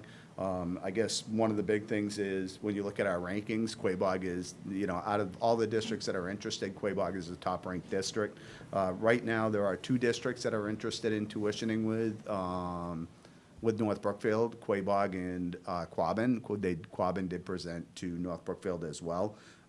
North Brookfield will meet again on September 17th to discuss it with their task force that was assigned by the school committee. We are working very actively with North Brookfield to hopefully make that a reality for the 26-27 school year, which would be not this year, but obviously next year. And we're hoping with a tuition agreement, we can get more funds in than we do with school choice, which obviously will help offset the local assessments. I talk about the tuition agreement being sustainability. It's about how can we help our towns afford to continue to educate when, and we know the state doesn't properly or adequately fund us. If we can find different revenue streams like we have with energy efficiency, if we can bring more kids into our district at a higher rate than the $5,000 we get for school choice, then I think we're going to see some big dividends next year if we can get this done. So I will work very hard on this over the next couple of months. I'll report back to you on the progress that we have, but I feel optimistic about it. And I think that might be it. I know it's a lot, but. Yeah, so North Brookfield is considering either Quabbin or us, that's what you said? Okay. Yeah, there were presentations made by both school districts. Quabog was the first to make their presentation, and I think between the programs that we offer, the education we offer, the AP courses, the CP courses, I think it puts us in a relatively good spot, in the fact that we have such, our community is very united between the police, the fire, just having those relationships, seeing Adam and Jerry and the police and fire coming through the building, not because we need them there, but because they're truly committed to our communities, I think speaks volumes about what we have to offer. And it's all kind of coming together, which is, where we like to see this thing moving. Any questions? No, I'm very, very impressed and very happy to see everything's working out now. Everything's flowing well. Knock on wood. Yeah. And, there's always gonna be little glitches here and there, but between your leadership and whoever else is involved, they're tackling these issues and getting them resolved. And I'm very proud of all of you, and I'm very proud of our administrators there at the school, the teachers, the paraprofessionals, everybody that assists and does their part. And it's very encouraging to see all the kids coming out of there learning trades such as fire and the EMT program and the CNA and phlebotomy. And you also have robotics too. And you have lots and lots of programs to offer these kids to give them a career as soon as they come out of high school. And, you know, without going to college, investing hundreds of thousands of dollars into a college, they already have a career that they can pursue. And they're careers that the community can definitely utilize and helping out. And I'm very happy that you're community focused on what the community needs. More firefighters, more EMTs, more, you know, police officers, those programs, because those are where the towns are really suffering. Not everybody can be an influencer on the internet, you know, we do need our firefighters still, and people that take care of our residents, and you're doing an amazing job with that, and thank you very much with all that you're doing, We appreciate it. so. Anything? When is the trunk or treat? Oh, you had to ask me, didn't you? There'll be a flyer coming out on that, Mr. Velez. It is, it's Thursday, October, do you have your count? I can tell you, just 1 second. Thursday, October 30th. Thank you. Oh, I should have asked you, Jim, because I asked you to do the CERT piece of it. I just can't remember. I got a lot of dates in my head. Awesome. I also want to mention, I want to testify from two students. One being my son, who was a senior last year, and he had all the colleges open the doors to him. Very, very, very proud of him. The other one, his name is Eric. I can't pronounce his last name. He was a student at Quabog. He's one of our programmers in the office. He's awesome. He always remembers you very kindly. And so I can see the potential of all the students. And I'm super happy about the ranking. That means more families trying to move into Warren. Yeah. No, it's important. It really is. Thank you, sir. Yep. No, we appreciate it. All right. All right. Great. Thank you. I Thank hope you you. have a great night. Thank you, sir. All right. Anticipated vote to authorize the payment of warrants and bills. Every time I read this, I think we're gonna give the responsibility to somebody else, because that's what it sounds like, but we're not, are we? You're doing them, right? Yeah, I blew them up big text, so it's easier to read. Yeah, because he's getting old. Yeah, yeah. Actually, I just passed my nearsighted test, and the doctor was like, wow, you don't need cheers yet. Yeah. And I'm like, thank you. So, it's getting there. Not yet, though. We'll see. All right. Be paying attention here. I'll make a motion to pay the following warrants. Payroll 04-26 for $135,545.18. Payroll number 05-26 for $126,052.61. Accounts payable number 08-26 for $465,090.62. Accounts payable 09-26 for $80,955.17. Accounts payable number 09 Alpha A dash 26 for $10,118.70. Accounts payable number 10-26 for $9,712.15. All right, is there a second? Second, All in favor? David Dufresne, aye. Derek Bailey's aye. Richi Hacker, aye. Motion carries. I'll make a motion to pay the following bills. Slims and Berthium Sewer Services for $800. Skaggs Enterprise LLC for $1,850. Sablack Landscaping for $3,000. PEAC for $649. Masters Telecom for $93.62. KP Law for $3,335.79. Associated Building Wreckers for $2,260. Howe Lumber Company for $61.06. Servue Locksmiths for $709.86. $1,052,000.95. Amazon for $153.09. CMRPC for $7,000. Verizon for $1,091.77. WB Mason for $59.98. C2 Adams, isn't that supposed to be C2MA Adams? It was in the past. Is it C2MA Adams? C2MA. So C2MA Adams for $2,604.51. Hamden Communications for $1,950. American Tower LLC for $2,379.52. Lowell's for $147.48 for a total amount of $28,145.70. 77 cents. Is there a second? Second, All in favor? David Dufresne, aye. Derek Bellis, aye. Richi Hacker, aye. Motion carries. Is there a motion to approve the minutes from August 21st, 2025? I'll make a motion to approve the minutes for August 21st, 2025. Is there a second? Second, All in favor? David Dufresne, aye. Derek Bellis, aye. Richi Hacker, aye. Motion carries.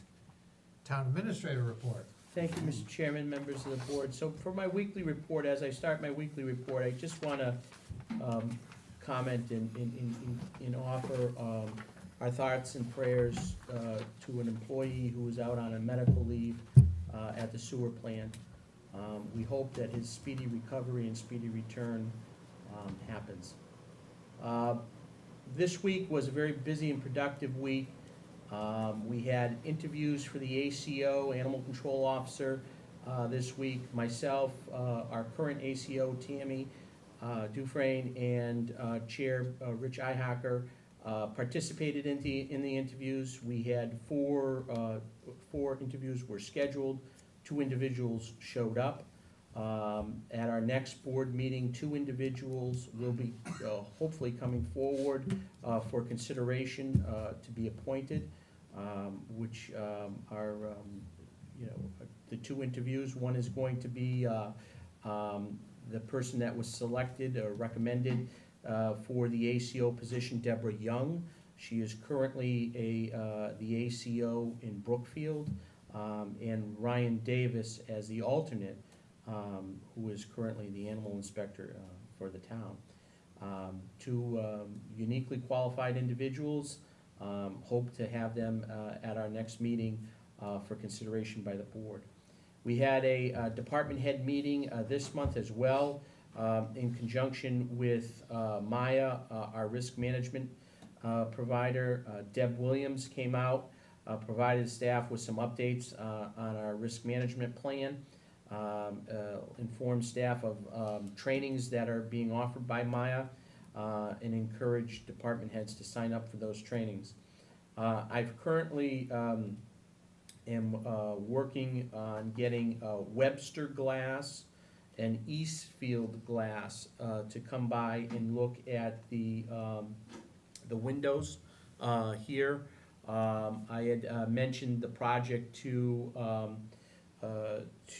our architect and engineer, Weston and Sampson. They had recommended that I contact a glazier, to get those, part of the windows is plexiglass, the other is full glass, and they had recommended a glazier company come in and potentially get rid of the plexi and put glass there, not having to disturb the existing window, which would be quite expensive to do. We would also need to just make aware and to see if the plexi has any type of compound around it that, if there is compound around it, it would need to be tested for any type of asbestos before we start touching any of that. So it is an involved project. It's not something that, it can be done, quickly. And it is noted on the building commissioner's report. So I am working with glaziers, 2 of them, one Webster glass, Eastfield glass, trying to get some quotes and some ideas of what they're proposing for some fixes. I know winter's coming up. We would like to at least get the plexiglasses that are, really bowing out fixed. If not all of them, but at least those. I am working on developing an RFP for auctioneer services.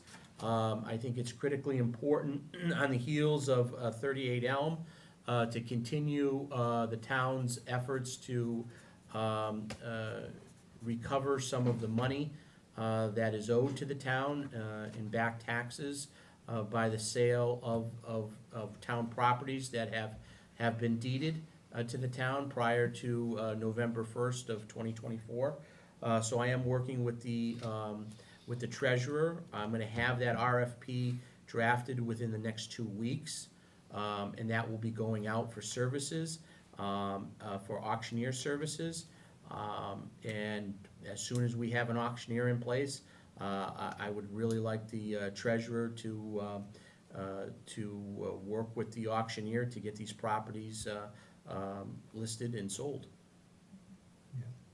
I am also currently working on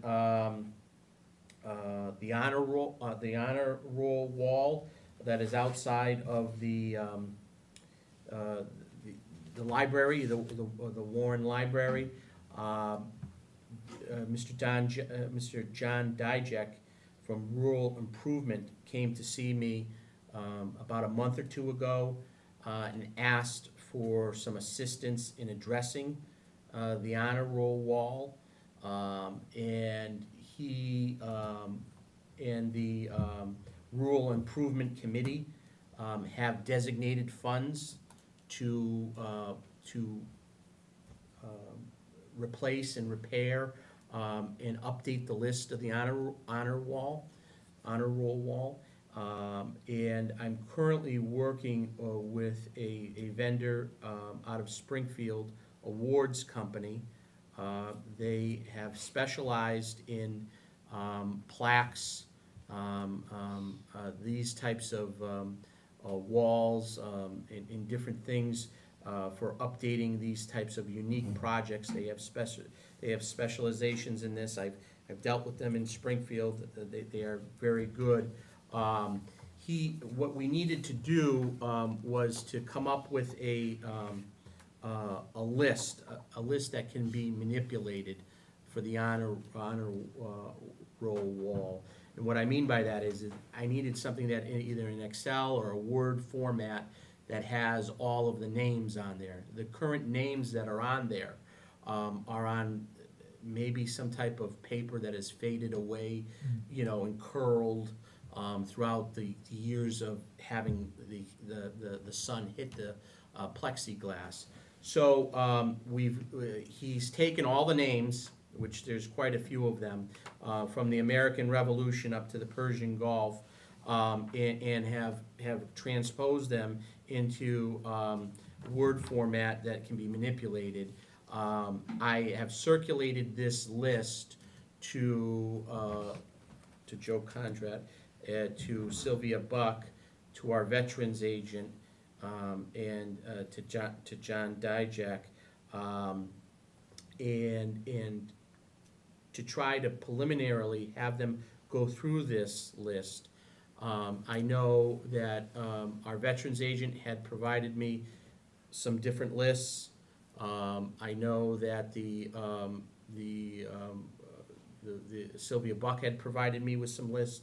Joe Condrat had provided me with some information. So I've given all of that information to Awards. They've formulated this list. This is not the final list. This list is going to be reviewed by those individuals, and then will be updated. And then at that point, we will come back and we will put the list on the website. I will see if the newspaper could potentially publish the list, to see if we could get it published, because I would just hate to see, and it can happen, this thing gets all finished and, we have we have a ceremony dedicating it, and somebody goes there, oh, my husband's not there, or my son's not there, or somebody's missing. We are desperately trying to avoid this. Yeah. And so if we can give people, a window of time, whether it be, a few weeks, hey, review these lists. If you see a name that should be on here, notify us so we can put it on. And try to get that out there so that there's an outreach effort to this, so that we can say, hey, we tried to, we executed a outreach effort so that the list is up to date. Mr. Dijak was really adamant that he wants to get this project done, and in rural improvement, really wants to help the town with getting this done. I know it's been talked about before in the past, and I know a family did so much work with painting it and planting some flowers last year. The list itself needs to be put on something a little bit more sturdier that's gonna last a long time. It's not gonna be on paper. It'll probably be on some type of plaque of some sort that he envisioned making sections of it, that if there was a name that a section can be removed and you could add somebody's name. He's very crafty at trying to put this together. But this is something that was asked to be done. They've asked, they came forward to ask me to help them. I'm helping guide them as much as I can to get the project done. So, our goal here is to have it done by Veterans Day so that we can have a ceremony there at a new monument, updated monument. I'm hopeful that we can get there. So our default answer for a lot of this stuff is, can we throw the list up on the website? So, Right. Right, people Yeah. have it. And at then least people can there. email us and say, hey, look, Yeah. this is the list. If there's somebody that needs to be added, let us know. Yeah, the paper sounds like a great idea, but if it's a big There's list. there's I don't quite know. a few. I don't Yeah. think that they will allow, Yeah, or we gotta pay for it, right? Right. But that's really the only way, besides, obviously word of mouth. This project was talked about when we had a Veterans Council, that they were, potentially gonna do this. Obviously, it didn't get done. It still needs to be done. Yeah.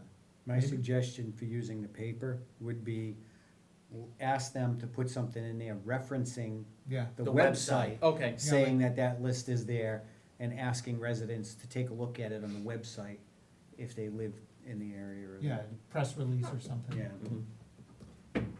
I would add that little catchy thing on the newspaper with a QR code direct to the online list.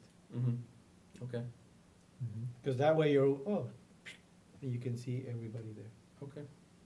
Because if you just send them to the website and then you have to search on the website, sorry, it's not easy. And Yeah. people don't like click, search. Yeah, And then, also, Mr. Chairman, members of the board, I did attend a Chamber After 5 event for the Quabog Hills Chamber of Commerce, last week, at Workshop 13, in an effort to, again, promote the town, let people know what we're doing here, what plans are going on, out and about in the town. Let people know that we have, some vacancies in storefronts, and I mentioned about the bank building at the Chamber of Commerce. I said, it's perfectly set up for a bank. Anybody looking to relocate, whether it be a bank, office space, whatever the case may be. These are events where, people talk and chatter. And it's important if we have, somebody out there cheerleading for the town, going to these events, letting people know that we have availability and what we offer. I think that's important, and I did go to that Chamber After 5 event. I know, Rich, you were there, and I met up with you, but, it's important to get that message out to people. Jim did a great job promoting the town too. Did he? Yeah, he did. Yeah, it was very good. All right. Thanks, Jim. All righty, any new business? Nothing, sir?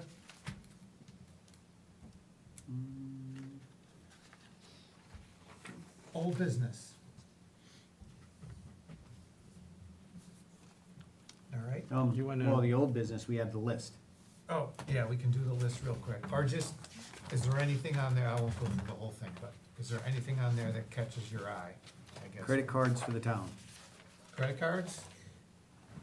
I am working on that with the treasurer. We're having some issues with some of the current accounts. And we are gonna have some time to address it, and I think we're gonna be able to get up with a solution soon. Okay. All right. Hoping to hear about the right to farm bylaw soon, maybe? That's with the Board of Health, right? Dan Yeah, was but working on that. Yeah, but at They- some they're point, they gonna gotta bring come it. back to us. Yep. Yeah. Okay. Anything else? Yeah, we're getting ready to go live with Red Dot again. Thanks to you for putting in a lot of the people here. I went the other day around, make sure that everybody has it and explain them how it works. I sent you guys today the list of the people who received the message, like ourselves, town administrator, you have to add yourself. Once that's clear, this next week, I'm gonna send an email to all the authorities that we're gonna do a test, and after that, we call it live. Okay. Then the next will be the sewer and the senior center. Okay. All right, anything else? No, it's What nothing, else sir. was on the list? I'm sorry. Well, there was like the flags, the, Well, we got the update on the flags. yeah. How's the, chair lifts in how's the progress. website going? Mhm. It's going. They're working on it. Yeah, I can give a quick update on Yeah. that. They, after, you know, you guys came up with your decision for the design, I forwarded that to them. And then the next thing was they followed up with just some, paperwork for me to filled that out, gave it back to them, and I'm waiting on a follow-up. But as far as I'm aware, and if you wanna back me up on this, once they got the design from us, they started working on the website. Yeah. So when we get to see what, you know, actual progress updates of what it looks like and everything, not too sure on that, but I'll make sure I get that to you guys as soon as I get it. Okay. That is correct, that's accurate. And also, what we also wanna do with the website too, I mentioned this to Griffin, pictures. And I know Derek, you're great with all these different pictures. And the public, if you have some pictures about town and different things that you want, you know, parks or any picture unique of the town, send it over to us and we can, you know, send it to the website company and have them put, you know, different pictures that can be used on certain pages of the website. Mhm. So if town administrator gives me the catchy 1 to 2 sentences, I can make a post where people can upload from there and go directly to you. Okay. Okay. So I know we have department sites where people can go to. How about asking each of the departments to provide a picture that they would like on their site that Oh. represents the town? Give them the input. Yeah. So each department can look at something and say, hey, let's put this on our website, and let those boards, so it represents them better. Yeah. You know, this way, we're not Yeah. doing all the work. Right. Fire department, I'm sure they want something fire-related, police probably want something police-related, historical. Same thing with any of the other departments. Mr. Chairman, are the department heads gonna be able to edit staff and personnel? Yes. Okay. Well- That was a big problem with the last one, it just You wasn't. better be able to. It wasn't user-friendly to be able to do that, No, so that's a why lot we're of that here. needs to be updated. Yeah. So hopefully, this is more user-friendly. If it is not, I mean, we had to do this anyway. If it is not, then our plan B is we have another place in the hopper that looked pretty good too. We need the Another phone company. number on the homepage. We They just couldn't- did say, We couldn't access the staff, we couldn't do it ourselves on Yeah. our end, so it was just very problematic to be able to keep. Well, you could have, current, but there's right? like 80 steps Yeah, to there's go like a through. million steps and it's. I gave up, very chief, I complicated. gave up. Yeah, Yeah, so, he So- became the webmaster. that was one of the things we clarified with them on, Yeah. is the accessibility. Because the accessibility was not friendly with this current version that we have. And being able to empower the departments to update and, you know, make changes on their sites, it was very difficult. And this is supposedly a new type of platform, which is much more streamlined and easier for people to do upgrades. We don't have to add a user in 4 different places and give them permissions on each separate place, and it is a whole process. Now you just add the person. Well, we'll see. Well, yeah, well, that's what they're saying, we'll We'll see see. though. We'll see. I create about 5 to 10 websites every year. And this one that we have right now, Yeah, Yeah. it's- no, thank you. Yeah, So we'll see how it goes. all right. Oh, One more thing about the website, is it gonna be able to, like, say, we wanna put emergency message out? Is there anything yeah, I that mean, it works should for be, that? there's like a banner message. you There's can something, do now. okay. Yeah, there should be Something that could be something simple. updated in, within Yeah. 10 minutes, So road closed, such like. currently, on the current website, it allows you to sign up to receive alerts. You have to put your email address in there, and you could push out, you have to log on to the website, and you can push out a message or a note or something like that on the current one. It is a pain to do, and then that's only depending if somebody's looking at their email, it checks their email, then they'll get an email, and they have to sign up for it. Well, this So would be hopefully something this is a little more streamlined. Displayed right on the website, someone could log on and they could And say, it's- there's a, Burnfield Road is closed, Yeah, something like that. yeah, there should be something like that. We have that now, so there should be something. All right, a better update. Yeah. All right, correspondence. I'll whiz through these. So we got a letter from the town of Ware. Apparently our clerk, town clerk Lori, lent them some election equipment. They were in a bind. I don't know, they have a fire or something over in the Ware Town Hall? No, I think they had some issues with They had a asbestos or something. Yeah, they had a big curtain that was, Yeah, fell down or Yeah. something. yeah. All right, well, anyway, I don't think they had the clickers, right? No, this was for their election. Was it for the election? Yeah. the machines, the actual Yeah. machines. Yeah, so anyway, so they were very thankful for that. What else do we have? Bill, do you know about this Bill 2432? Oh, the pancreatic cancer thing. I don't know what, we would just wanna. It's just send asking for a letter of support, and I have a draft one written up if Yeah. you guys wanna review that, I'm- should you decide to. I'm fine with it.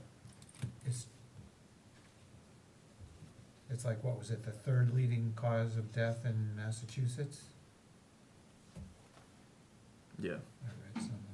in the United States, yeah. Yeah. So this is just to, help deal with it a little bit better. So if you guys are okay, we'll send them a Well- letter, just to support the bill. I think the thought of it is, it's great, but how? It How did- are they're not saying that. Well, comprehensive pancreatic Yeah. cancer education awareness, early detection programs with, Awareness Department of detection. Public Health. Bill aims to improve outcomes through better access to Diagnostic diagnostic tools. tools, increased provider education, and support for high-risk populations. Yeah.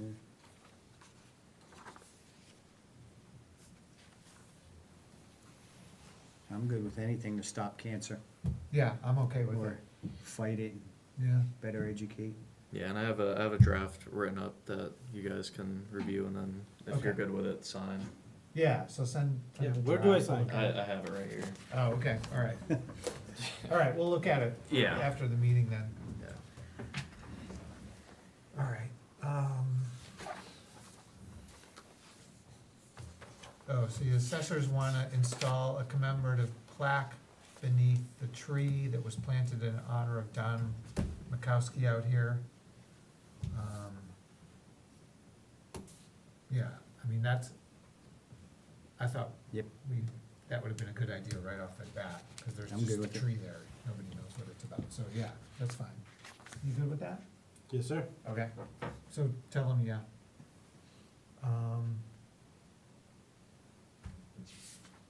Oh, and then we have our town accountant, Jacqueline, asking, she needs to take courses, so she's paying for these courses and needs to be reimbursed. Correct. Okay. Yep. Again, yeah, Just gotta do them. education is good. Yep. She can do her job better, that's great. Yep. That's all the classes. Oh, and then, yeah, this letter from Mrs. Rose Swanson, I don't really know where this is. She sent a picture of a blinding light on Southbridge, north on Southbridge Road. It's near where Bemis goes off. But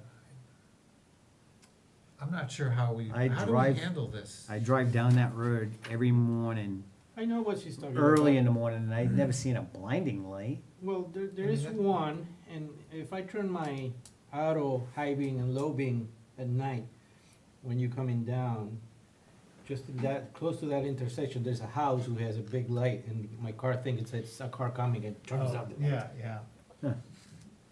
It's just one of those issues where the light, instead of being looking down, is facing forward. So probably Yeah. that's what she's talking about. I don't know, can we do anything about this, or? I mean, maybe you can send I mean, I don't know what the light is. I don't, is it a street light? No, it's a on private somebody's property. I'm gonna have to focus on that, pay attention to better than that, I've never Yeah. seen any. Possibly one of those spotlights, you can possibly just aim down. Yeah, that's what it is, I would because say contact. I have very sensitive eyes to light, so I'm always on to that, and I remember that light at night, you know, sometimes I think it's a car with high beams coming up, and I turn my high beams, oh, it's the house. I mean, I don't think that anything in the bylaw or the zoning, that has anything that requires shielding of light, but. Yeah, Yeah, there's I don't not think it much you can be do. directed on the road, that might be that would be a building inspector thing. You know, maybe it's just not adjusted, like saying, it's directed more towards the road instead of the yard. Have some, whatever department, send a Yeah. letter. We can refer to the Building code inspector. enforcement officer. and just, okay, as a first step, just to see, okay. All right. Okay, comments and concerns. Anything from the board? So, I do. Oh. Go ahead, he's looking. So, yesterday there was a tragic assassination on Charlie Kirk. He's a great American, great patriot, and he spoke to a lot of people, especially younger generations, and got them involved in politics, and really had a way about him to get people to talk to each other. And whether they believed either conservative values or liberal values, his thing was just to talk and discuss with each other. And, you know, yesterday, you know, coward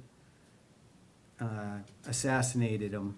And, you know, I think the United States lost a great patriot yesterday, and along with the world, because he was really resonating around the world with his voice. And I think if it's you approve, we should have a moment of silence to remember Charlie Kirk and, you know, what he was trying to do and getting people to talk with each other and not go for violence, but discuss their differences and try to understand each other. And I think that was his big thing, is not to use violence, but to talk to each other and work out your issues and discuss the differences. And, you know, I think if we can, we should have a moment of silence for Charlie Kirk. Okay, we can do that. Have a moment. If everybody could bow their head for Charlie Kirk.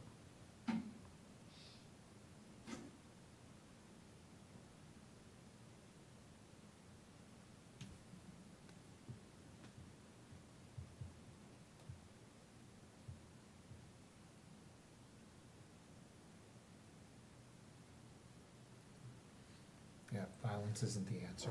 No. And then, I also have a comment, not to that no more, Yep. but to, back to Southbridge Road. Every day I drive down Southbridge Road to go to work, and I'm traveling down Southbridge Road, about 4:30 in the morning, depending on when I leave. But each day, I have tow trucks and flatbeds driving past the farm and passing me, heading to Coparts. Oh, okay. And I know there was a restriction on them being able to wait outside there, and I'm hearing they're not following those restrictions. And, you know, I'm just saying, at some point, somebody's gotta enforce that and, start looking at, you know, those vehicles staging down there in that area at that time frame, because they shouldn't be doing that. Yep, that permit was approved, so Yeah. Jim, that might be police. Yes. Or building inspector, but. Yeah, it's a code special enforcement, yeah. Special permit condition, and it applies even after that. Yeah, I mean, code it was- enforcement. Yeah, it was a condition on their special permit, so that as, their grant to get that, Yeah, so the zoning For enforcement hours. officer with Yeah. the building commissioner. yeah. So, yeah, we should nip that in the bud, Yeah. if that's The happening. residents have been complaining about it too, saying that they're doing offloading of vehicles Yeah, no. right in front of their house, not up Mhm. there. And- That there's a lot of issues going on in that area, Okay. with them still. And I know the special permit was there to stop that and make life better for the residents, Yeah, but, and it doesn't matter they if they've haven't- started the project, it got approved, yeah, so those and rules are in they're still effect. doing it. Yeah. And the residents are they're not happy about it. Okay, yeah, so if you could, We'll send it to Bill on Monday. okay, thanks. Mhm. Go ahead. So, you guys have seen how much we mention CMRPC, that we do this, they get us grants, they help us and everything. And last time we all gathered with them for a celebration because the town was awarded and they gave us everything was about 2 years ago. And then after that, we haven't been able to go because our town meeting is the same day. Oh, their annual dinner. And I or think- whatever, Annual meeting. I think there should be a possibility that we move that 1 week up or down, so we can go to that Mm. annual meeting, because they've been doing so much for the town that you just can't say, oh, sorry, we can't go. So could we change that at the special? I think you could, yeah. The town meeting, Just move it 1 week, Yeah. front or, forward or backward? I think it's a good idea. Because they've done so much for the town, that I Yeah. think they deserve our presence for that Absolutely, day. they do, yeah. And they do appreciate us coming, Yeah. anybody that can go. Well, last time they gave us a big prize, it was like Yeah. Warren Yeah. and Warren and, so Yeah. I Okay, yeah, so if you can throw that on the On the warrant. special, Sure. yeah, that's it for me, sir. all right. Anything else? All right. audience, comments and concerns? Jim had his hand up first. Come up to the mic, tell us who you are. I'm not sure anymore. Jim Fountain, resident taxpayer. I'm going to give you a little history lesson, real quick, just a little bit. But anyhow, I'm going back to the police department also. The police department had problems with the building, or the town had problems with the town hall. There was rumors for a while back when it was condemned. Everybody was saying the building was condemned. Whether it was or wasn't doesn't matter. But anyhow, there was even talk that they were going to make the police department get out at a certain period of time. They had no place to go. They could conduct business out of the cruises if that's what they chose to do. Meanwhile, shortly after that, the bank announced that they were closing. It was kind of like all in that time frame. And Cornerstone Bank, I called them, I said, if you're gonna close, which was a detriment to the town of Warren losing a bank, but I said, if you're gonna close, what are you gonna do with the building? And they said they were gonna get rid of it. They were gonna sell it. They didn't want any more. They just wanted to get out of it. So, and a lot of you have probably heard my story or whatever, but I just want to explain it a little bit better. So anyhow, as a taxpayer, as a concerned citizen, someone that loves living in Warren, I thought, what better place to have a police department was in the bank building. So I purchased the bank building in hopes that the town could see that at some point. It's got everything that everything the town needs. It's in the center of town. We don't have to go behind Wrights. We don't have to go all the different places and stuff like that. It's where a police department should be. It's got carports, it's got everything that parking, it's got everything you need. So anyhow, and I knew that the town could not act as fast buying it without going to town vote and everything else. The bank seemed like they were in a rush, so I purchased the property. I've had many opportunities from different ones coming in, wanting to develop it into apartment houses and do all these different things, and I don't want to see more rentals on Main Street in Warren. I like to see it stay as a business, I would. So anyhow, I've heard from different ones, and even some of you guys on the board, saying that it doesn't meet today's current zoning or structures, and you can't do it because it can't stand up to hurricanes, it can't earthquakes, everything else. So I took it upon myself, and I hired a structural engineer to go and look at the building. So I'm going to give you a copy of what he gave me, so that you can look at it. And all I'm asking is, after you read this, I would like you to consider, because I haven't heard a Plan B for a police station yet, I would like you to consider the town hall, the bank building as Plan B. If you don't mind, I'm going to use some for the audience also, so everybody knows what I'm talking about. But in nowhere in the report does it say that it can't be done.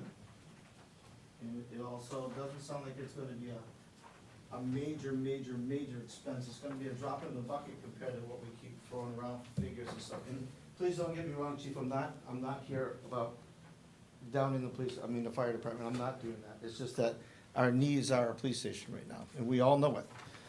But, so, anyhow, I'm not big on computers and stuff like that, but I went on the computer and I looked, and I asked a specific question saying, are there grants out there for towns to refurbish old buildings for police departments? And if you go in there yourself, you will see there is grant money available. I don't know how much, it could be $5. I don't know how much it is. But it does say that there's grant money for old buildings to refurbish where there is not money for new buildings. So I'm here only to say to you, I wish that you would consider the bank building again.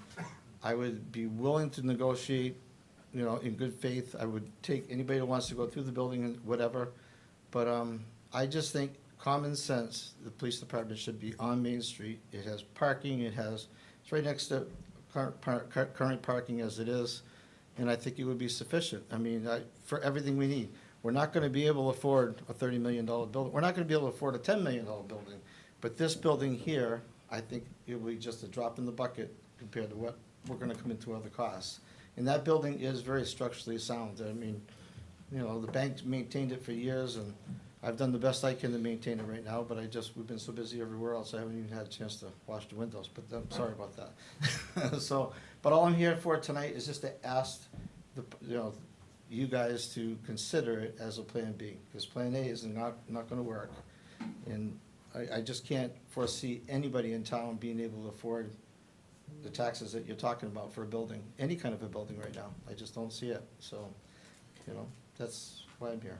Okay, so can I ask two things? First of all, if you found grant sources, can you send them to Jim or Griffin? All I did was just went in the computer. I'm not savvy. You guys could walk all over me with computers and stuff. And I just asked the exact question.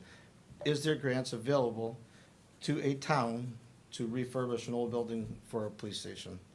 And it comes up, Okay, all right. grants. So the second thing is, the big problem with taking an existing building is now, post 9/11, is that they have to be, it's called a risk level 4. Mhm. So it's gotta be a hardened building. So I if we understand that. build from scratch, Yeah. right, we can put in what we need for it to meet risk level 4. Right. If we take an old building, we have to renovate it, and I don't know what that involves, to Yeah. bring it up to risk level 4. I mean, that could be foundation issues. Well, this I mean, one structural, of the things with Yeah. the bank building is, it's a brick building. right, this structural engineer was aware of all of that stuff. I mean, he's current on everything. he- If you read it, it I- tells you, you know. that- Okay, but it doesn't say anything about risk level 4. I mean, he just says it's a sound building, which I don't doubt. Yeah, I mean, frankly, I think if you put a brew pub in there, it would be awesome, but that's just my just what opinion. Warren needs another one. So, I mean, he says that, you know, it's in good shape and everything. It also says that. But I don't see anything I would wanna see that it meets risk level 4 standards or could be easily upgraded to Yeah. risk level 4 standards. Well, again, I So- mean, I could spend millions of dollars to try and get you all the reports you want, but I guess it's kind of up to you guys to say, this is what I need, and have your own structural engineer look at it. Well, okay, I mean, I would think that he would know what that means. Well, that's what I'm saying, this guy is, I mean, I didn't just pick him out of the garbage Yeah. can and say, hey, I want the cheapest person to do it. I mean, this was fairly expensive to even just have his time to do that. But he just came out and, again, the town risks not doing anything. That's what's gonna happen. I mean, So- what we could do is ask at the special for some engineering money, right? Or, you're not gonna wanna hear this, but we could ask the public if they want to pursue the bank building versus the $30 million building that's proposed. Well, I don't know, I would get some money first just to take a look at it, Yeah, before But the again- town says, yeah, we want it. I mean, because what if, yeah, we want it, and then, like, we can't use it? because I of these- guess, I guess it's in my nature that we brought the $30 million building up, and I'm not here to argue or anything, but we brought that up several months ago, and zeros happened. And I foresee, we take it to town meeting, we ask for money, then several more months go by, and zeros happening. Meanwhile, the building that they're in is dangerous. So I just recommend that, start moving, I mean, just do something. You know, if Plan A didn't work, then go to Plan B, or Plan B, C, Yeah. D, E, whatever. Yeah. But we gotta do something, we just do nothing's not getting done. Yeah, we're actively talking, we've had discussions with the chief, both chiefs, yep. And, you know, what is a Plan B? What is a Plan C? So Yeah. we are working on that, and we're gonna be able to present some of that, at the end of the month. Yeah. So, yeah, we're not just sitting around twiddling our thumbs. We Yeah, are well, actively I guess working on as things. a person in the public, I hear nothing. I hear nothing. All I hear is, we can't afford a $30 million building. Yeah, That's no, all. no, yep, I hear it too. You know, so Yeah. anyhow, I just wanted you to be aware, like I say, that I think this building is adequate, and it's just a drop in the bucket compared to what we're thinking about spending other places. So that's my Okay. opinion. All right. Okay. Mr. Chairman, on just some of the comments, you know, I happened to run into the town clerk, and she had some old files that she was digging up. And believe it or not, the police station and getting a building for the police station has been talked about in this town since 1991. About the time that. 1991. And this board is probably the closest board of bringing a real project to a forefront. So think about that. How far we've come since 1991 to maybe potentially going to an actual vote. So this has been talked about and talked about and talked about for years upon years. You know, there's more than just a $30 million option out there. It's been stated, there's opportunities to do a single, you could just do a police station. There's an opportunity to do a fire station. There's an opportunity to do soup to nuts to a $30 million station. So there's options out there currently. So I just think it would be disingenuous for us to say that there's only a $30 million option out there. There's options out there currently that's more than just a $30 million option. That's the truth. I agree with you on that, except the only one that's been talked about is $30 million. No, the plan has several different components to it. The report has several different components to it. There's more than just a $30 million option out there. So, you know, and there's gonna be some more options that come about on the 27th, that we've been meeting internally about, that I mentioned in our report this evening. And there's gonna be some more, you know, variations that the people are gonna have to decide. We're going to give the voters an opportunity for options, just like they have at McDonald's. There's a Big Mac, number 1, number 2, number 3. What do you want to spend?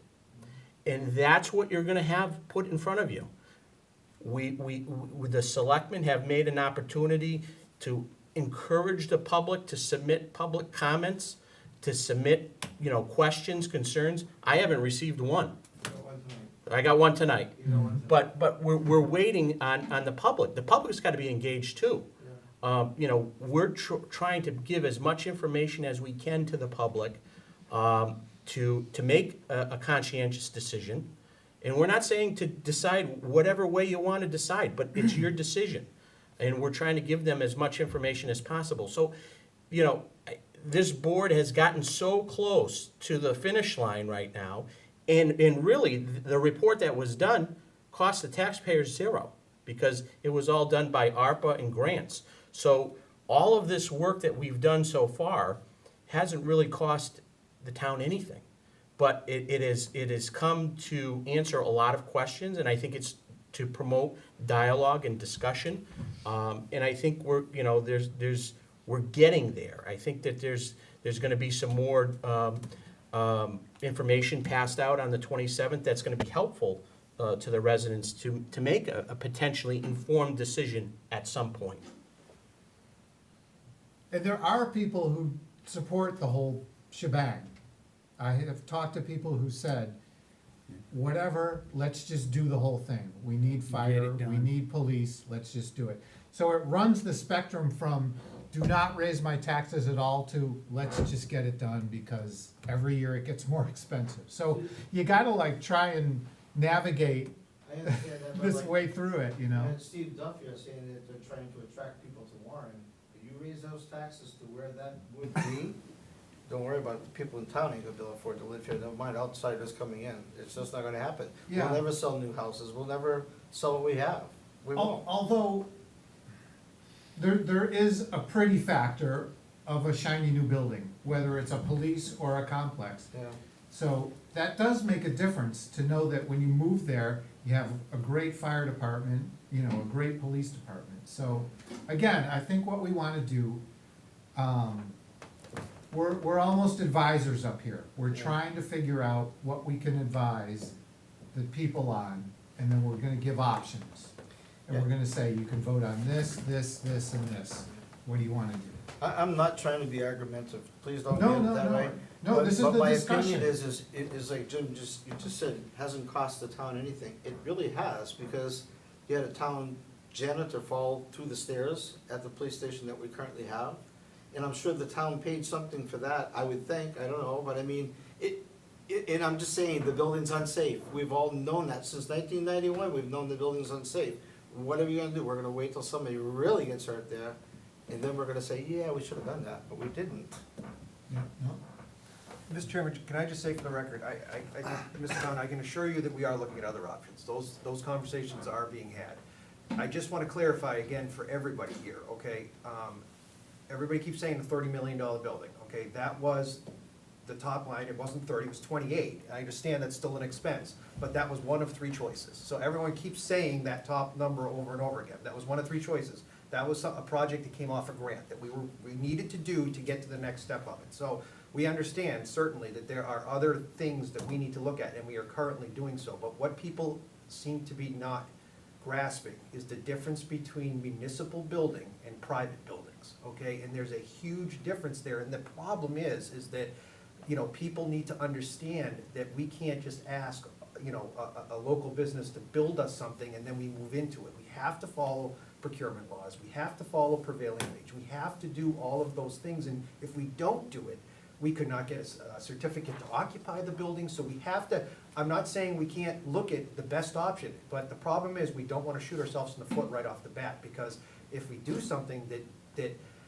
doesn't fix the problems that we have, if we try to move into a building that isn't rated the right way, we're gonna end up costing the town a fortune in terms of liability and insurance and everything like that. So please just understand, it's not as simple for a private entity to build a building as it is for a municipality to build a building, and we have to just be cognizant of that. Yeah, That's all let I'm me trying to just say. tell you that as a private, I'm not interested in fixing the building up any longer, I'm interested in selling it. Oh, no, I'm Yeah, not I talking mean, about the your town- building in yeah. particular, I'm just Yeah, yeah, saying yeah, in general yeah. terms, just, Yeah. people need to understand that, you know, because I've heard the spectrum, as we say, the spectrum. I've had people come and say, you know, we don't need this, but we need this, we'd like to do this. I've had people say we should build the whole thing. It's been all over the place, and I've had those conversations with many people. But what I've always tried to stress, no matter who I talk to, is right or wrong, and believe me, I don't agree with a lot of it. Believe me, it's a lot of red tape, and it's unfortunate that these towns are put into the situation they are. But the fact of the matter is, we skirt the law, we end up in a huge problem with the Office of Inspector General or the Attorney General. We could be paying tremendous fines and stuff, so we've gotta be really careful, and we can't just say that we're just gonna ignore, we're not gonna be told what to do, this is how we're gonna do it, okay? That will work to only a certain extent, and I just want people to understand that that is what we're up against when trying to make the best decision for the town and what to do to move forward for both departments, or just one for now. I mean, I just need people to know that's the difference between private and municipal, huge difference. Didn't we do that with this building? I mean, we continue to dump a serious amount of money into this building. It probably never was worth dumping the money that we did I into it. don't disagree with you. I'm not gonna But stand we here and s- say that. Yeah, but we Yeah. still are putting a lot of money into this building. Oh, again, Jim, I'm all for looking at any and all But- options. All I'm saying is Yeah. that, you know, whether it's your building that, you know, you have right now or another building and someone presents it, the reality is that the second the occupancy of that building changes, it's no longer a commercial business, it's no longer a bank, it's no longer a convenience store, whatever it is, if it's now considered for a municipal police department, it changes the rules drastically. And that's all I'm trying to, I'm just trying to be upfront and honest as to the hurdles we're gonna face once you change the occupancy of that building. Because if you look at the building codes first of all and foremost, and then certainly fire codes, you're looking at a huge change to that occupancy of that location. And that changes the game completely. That's why I would suggest going to the citizens and saying, okay, the bank is maybe a possible building, let's get a study done. What would it take to bring it up to snuff? Is it doable? But let's not use the same ones that's designing the new building, because that wouldn't be apples for apples. Of course, they would wanna sell you the new building. I mean, you'd have to have an independent Yeah, but they're firm. not making money on selling us a building. I mean, they're just. Well, they would. When the building's being built, they're gonna be there, right? They're gonna No, get not- fees out of they're- it. all they did was the initial design proposal. Yeah, they don't build the building. They just. Yeah, they don't don't have anything to build, do- They don't have anything, they're simply a design firm that does an architectural layout of a building. Yeah. That's all that is. That's what the grant captured. And again, that's what we've been trying to explain to people, that we're well away from that conversation yet. They didn't even ask us, I mean, people are saying, well, the building is crazy, look at it looks like. We weren't even asked, the police and fire chiefs weren't even asked to come up with a conceptual design for this. We weren't asked about materials, we weren't asked about what it would look like. None of those conversations were had, so.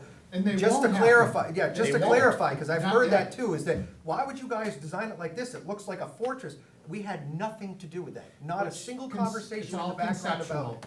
here's what it might look like, Yeah. here's what the layout might be. Here's what we're building other ones that look, for similar things, here's what we think for square footage in a current thing, here's what you guys have to deal with an FPA, and the police have to deal with post and everything, all those requirements. So like, I just, again, for clarification, and I'm glad you brought this up, because I've had these conversations many times with people in the last few months, and this is exactly what I tell them. And, they just think that we did it, but all of those were conceptual things done by that firm, not us. Yeah, which isn't fair, because they're telling you what you need.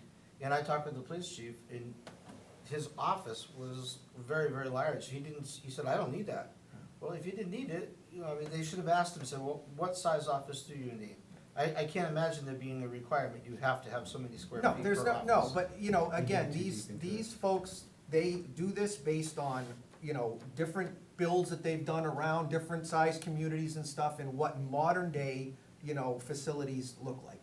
Yeah. None of us, we've said this many times, none of us are looking for Taj Mahal. We're just looking for places to operate that fit our trucks, that fit our apparatus, that is safe for the personnel, and I don't disagree with it at all. That, we need to do something. And if it means look at a building like the bank or something, I'm all for every one of those options. Yeah. I really am. I don't want anyone to think that we're just saying, nope, we don't even hear that, we just want this option. That's not the case whatsoever. We just have to keep in mind of what the requirements are. I just wanna make sure that everybody's looking out for the taxpayers' best interest also. Yep. Because someone like, and I look out for businesses, someone like Warren Pumps, who's, I don't know how, they seem to be doing very well, but give the increase that you're possibly gonna give to the regular residents, give that increase to them, that could really hurt them. And I understand all that, and that's why we're having these conversations in the background, and I assure you we are. But, the reality is that I don't think we're at any point where we can say, well, we can't do a 30, we can't do a 20, we can't even do a 10. Like, we're not there yet. We need to look at truly what the best options are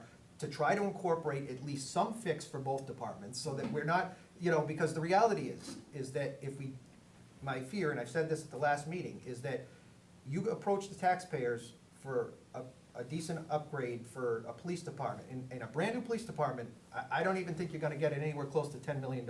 Even the study said 14 or something like that. So you're talking a ballpark for one building as it is. So, and that's, and we're not even at that stage yet. But the reality is, I don't think there's a single taxpayer in this town, myself included, I have family here and a child and a school in the school system and everything, and I pay taxes just like everybody else. But no one's gonna say, give me a tax increase at this rate, and then 10 years later do it again. You know what I mean? So it really needs to have us really focus, sharpen our pencils, and look for an option that both departments can look for, present a good presentation to the taxpayer, explain why this is the best option going forward, and go from there. Let the chips fall where they may at the end of the day. So my take out of this whole conversation is that we picked the wrong, we wasted a grant. We hired a company to design a building that you guys don't want. No, that's not, no, I wouldn't put it in those terms. What we did was we got a grant that encompassed building a modern-day public safety complex for police and fire, in the locations that we can. And unfortunately, a couple of locations would require us to, ideally, we don't wanna have to take land, we don't wanna, not take land, but purchase land in order to, to build and everything. So, we have a viable spot where the highway garage is, that hopefully we could fit something, but it's gonna be very tight. But no, I don't think we wasted the money, I think we got a starting point to do this, and again, the bigger portion was to have a feasibility study done, so that if there were monies available that came from the state, came from the feds, we could step in the front of the line and say, look, we got a plan, this is what it is. Because it's a big difference if they're gonna fork over $15 million for a project or not. So this is, again, it's something we had to do, it's a formality that many other towns and communities have done around us. Now we gotta sharpen our pencils and look at those other options, and I'm all for that. I don't want anyone to think anything otherwise than that. But, but it is gonna cause us to be creative. But I think that, we can figure out something to do it, but I think generally speaking, as you've said in the meetings, that the need is there. I think everyone knows what the needs are, but, getting there is, we're gonna have to do it together, no doubt. I think that the study gave us a starting point Mhm. to say, okay, here's what maybe could be. And it's too much, okay, so let's pull out this, let's reduce this, let's pull out this thing, get rid of these two bays, and then we can bring it down, so. And kind that's of the what we're process currently doing, to see what a, truly, to our needs at this point, reducing it to a brand-new facility, safety complex, what's it gonna cost? What is it gonna do? What can we live without? What can we cut down? So we can present it at that meeting. And here's the other options as well. And I'll say this, Tecton didn't do this in a vacuum. What they did was they came, police, fire in the town, right? And they looked at what types of things we do and we need, and they took that information and built the buildings. So they said, okay, you do this, this, and this, here's how this looks in 2025. Right, so that's where you get the size of a police chief's office, or the size of a conference room, or the fact that you have day beds and rooms for the fire department, you know, things like that. 8 bays normally, or 6 bays, you know. Have you thought about doing it a little bit backwards and saying, we're gonna raise everybody's taxes X amount, the most we can afford is X amount, and design a building to afford, that fits within that budget? Whether it be 5 million, 2 million, 10 million, whatever it may be, but just say, we've got 10 I don't know how you do million. that, cause everybody has a different view on, like I said, I have talked to people who said, just do it. One person said, I don't care how much it costs. Yeah, well, Just that get person it can pay done. for it all the. So I can take her info, or I can take somebody else's who says, don't raise my taxes at all, and where do I start there? You know, I guess as a resident, there's been no talk about anything else going on. So maybe that's what you need to do, is bring it up a little bit, saying we're trying to do this, that, and everything else. Because I'm not informed, I'm still thinking you guys are going for the other building, which is not gonna pass, I can assure you. I don't care how many people have told you, there's gonna be a lot more that are gonna say no than are gonna say yes. Yeah, let me just, have you been to the other 2 meetings? No. Okay, you gotta come, so, Well, I I went to wanna one see of you there them. on the I 27th. did go to one of them, I think I did, yeah, but, You weren't there on the first, cause but I'm not. the first meeting, there was like 5 people. Yeah, I'm not interested in even going to a meeting for 28 or 26,000 or $1 million, I'm just not, I know, but at those meetings, your input is what we're looking for. Yeah. So if you don't go, then your input is 0. I give you my input right now, I'm telling you I that know, we need but- something, and we don't wanna wait another 10 years, we wanna do it now, Yeah, but it needs to be something that, it's gotta be talked up, and if there's options, then you should start putting those options out there, let everybody know what they are. We definitely are working on it, but I think people need to go into this thing understanding that there has to be some sort of reasonable number, whatever in their mind. I mean, we have to keep in mind, I mean, you look at Ware Station, their fire station, they built that, I don't know, 7 years ago now, 8 years ago, it was $7 million then. So, just the fire station. You look at Southbridge's fire station, it's $28 million, you know, I mean, these are real prices, unfortunately. And so if someone is under the false impression that we're gonna spend $250,000 and fix this problem, I don't know what to tell them, No, you know what that's I not gonna mean? happen So, either, all I'm saying is that we do have to understand that at the end of the day, regardless of what we do, it's gonna cost some money. It is gonna have to. I mean, that's just the way it is. But we're here, you know, I can't, Jerry's not here tonight unfortunately, but he's out on medical leave at the moment, but I'm sure I can speak for him when I say that our doors are always open, you know that, how many I know times that, have we yeah. talked and you've come in over the years, and that goes for everybody. If you wanna come in and talk, I'm open anytime. Come on in, talk, we'll sit down, any of these concerns, but yeah, officially, this is the first piece of paperwork I think that's been presented, you know, since those meetings have come out. I've had some conversations, but, Yeah. you know, I assure you, no one is here to pull the wool over the eye of the taxpayers. We're doing the best we can with what we got. And that wasn't my intention. No, and I'm not saying I'm you just- was, I'm just saying in general. I've heard no other options. Yeah. As a person, I've not heard anybody talking. I heard the 28 or 30 million, and I just gave you option B, because I didn't hear an option B anywhere. okay. If somebody's got an option B And that's better than that. That's fair enough. let's do it. You're right, You and know, this is so- just, I'm speaking in general terms, it has Yeah. nothing to do with that, I'm just saying, and this is what, the stuff we are looking at in the background. I'm done, I'm going home, I gotta go to bed. All right, thank you. So, Thank you. Thank you, Jim. come to the 27th, the meeting on the 27th. Do my best. All right. Promote it. Any- To all yeah. the people. Yeah. Have a good night. Yeah. Just a quick comment on the range of support. I can guarantee you, for every person you're hearing, they don't care what it costs, you're gonna have 3 people who do. Yeah, So no, that, yeah. that's not the right way to look at it, right, because you can find 5 people that are supporting it. as soon as you find 5, I'll find 15. So, Yeah. so just keep that in mind. Yeah, yeah. That's not really the issue. The issue is, so say you can cut it down to, I'm just gonna make up some numbers, 15 million, and the town declines it. Then what will the town do? It's a good question. We're So- trying to work so on the- actually the- getting something passed, I guess. Right. Okay, go ahead. And so the calculus is, kind of what Mr. Fountain alluded to at the end there, was, is there a way to get a sense for what the town will support? And I think as soon as you go into double-digit, 10 million or more, they're not gonna care about any other arguments about how much it's needed, and, again, none of this is personal, we all know that, right? It's increased call volumes and staff safety and all that, which are great points to bring up, and they're needed to be considered. But that's just gonna go, they're just gonna lose that.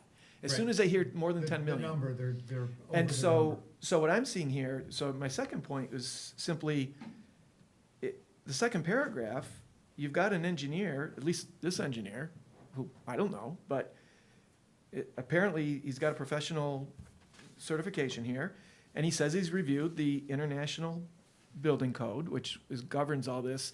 Excuse me, I forget the level 4, I forget the term. Risk level 4. Risk level 4.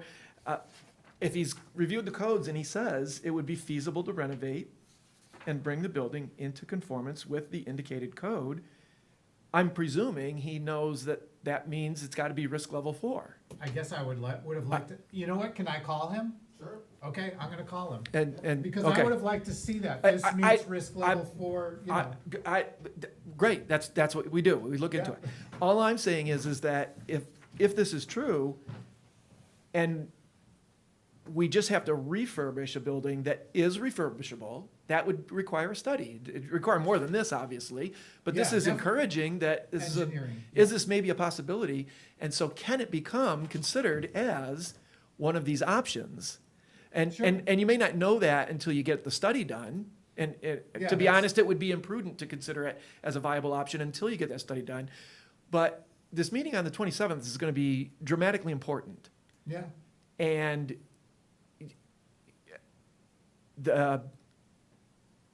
I would just give the input. The first 2 meetings were perceived by the people who bothered to attend, by and large, as simply commercials for one of the 3 site. conceptual designs. Yeah, yeah. And if that's what's going to happen on the 27th, Nope, you will not make progress. yeah. You will not. Everyone will leave completely, even more Yeah. frustrated than after the second one. I don't know. But, so, I just wanted to make those comments, and we'll have more, it's late, and we can talk about it on the 27th. Yeah. So, thank you. Thanks. Mr. Chairman, so just to speak on Ray's, he's right. But again, people have to understand what these 3 meetings were for. These were presentations of the feasibility study that was done off a grant, nothing more. Okay, so only in the last meeting has people screaming about option B, option C, and rightfully so. But let's not lose track of what these 3 meetings were intended to do, which Yeah. was to promote the feasibility study, well, not promote, but to present the Explain, feasibility yeah. study and explain it, and give people an opportunity to attend one of these 3 meetings. It wasn't And supposed voice to their be. concerns. Yes, and they voice their concerns. This was not supposed to be, we had 1 meeting, oh, then you're gonna come up with this plan, and that changes the whole scope of it. This was simply It does, 3 meetings to explain the feasibility study, and I'm just trying to make sure we don't lose track of that, because, I mean, I don't think by the 27th, I'm gonna come in with architectural plans with 4 other options in a week and a No. half. I mean, No. the reality is the conversations are being had. We hear it, we understand what people are asking us to do. It's probably not gonna be done by the 27th, and we can get more input, and we'll take that back and look at it. But no one's coming with architectural plans on the 27th for a brand-new project that we just came up with. That's not what this was intended for, and that's not, and I mean, with the most respect for everyone in the room, I'm just trying to explain what the original scope of this mission was. Yeah. Mr. Chairman, if I may too, this was to determine what the price is going to potentially be. and what the impact it would have on the taxpayers. So in order to get that price, Tecton Architects had to come out and like the chairman had said, had to do an assessment. They sat down with the fire chief, they sat down with the police chief, they toured their facilities, they went over their equipment, they went over their space, they did an analysis, they took measurements, they said, what is your growth for the next 10 years, 30 years out? They wanted to look at that. They put all of this together, and then they designed a floor plan for what a potential space would look like, based on their needs. This is not something that Tecton said, oh, I'm gonna give you a $30 million building to go sell to your town. This is based on the department's needs, and their needs for spanning out 30 years. So they did that assessment, they came up with floor plans, and then they gave some architectural renderings of what potentially a building would look like. Potentially what a building would look like. Okay, Jim, but the thing is, what you just said, they came out and they addressed their needs. By his own admission, he said, we never had any input. No, I said we never had an input on design of the building and stuff. We had input certainly on bays and square footage and stuff like that, but a lot of that came from, again, you know, what codes and standards are requiring of today and where we have to wash our stuff. They're not gonna tell us what type of shingles Yeah. or glass Right. or siding or brick. Right. Their role is to only tell us what their needs are inside the building. Right. And then the board will determine whether or not, you know, what level of costs are we gonna have a brick building? Are we gonna, you know, what costs, and based on their analysis. I understand all that stuff, but like I say, I was in a meeting with the police chief, and he was amazed at the size room they had for his office. He just said, I don't need that. I don't need it. So I'm saying, maybe they should have had a lot more input. They should have said, we can get by with a 100 square foot office, or 1,000, whatever it may be, I'm just using those as numbers. But it didn't sound like they had that. So these guys come up with a $28 or $30 million building, when they probably could have come in with half that. And the problem is now is, it does leave a bad taste in the town's residents' mouth, when all of a sudden this big number comes out. You know, can they reduce it? Maybe, I would hope, but I'm just saying, they should have a lot more input than what they had. If in fact they didn't have, I mean, if they didn't get a determination, if the chief doesn't know what size office he had, that ain't right. That's all, he had this conversation, I let the chiefs have free reign, tell me what your needs are. Yeah. And we went right to Tecton and said, Tecton, put the plans together, work with the two chiefs, tell me what their needs are. So this is what they came back with their input. And again, I can't speak for Jerry on that. I'm specifically talking about the construction itself of the building. We Yeah. did not have input on that.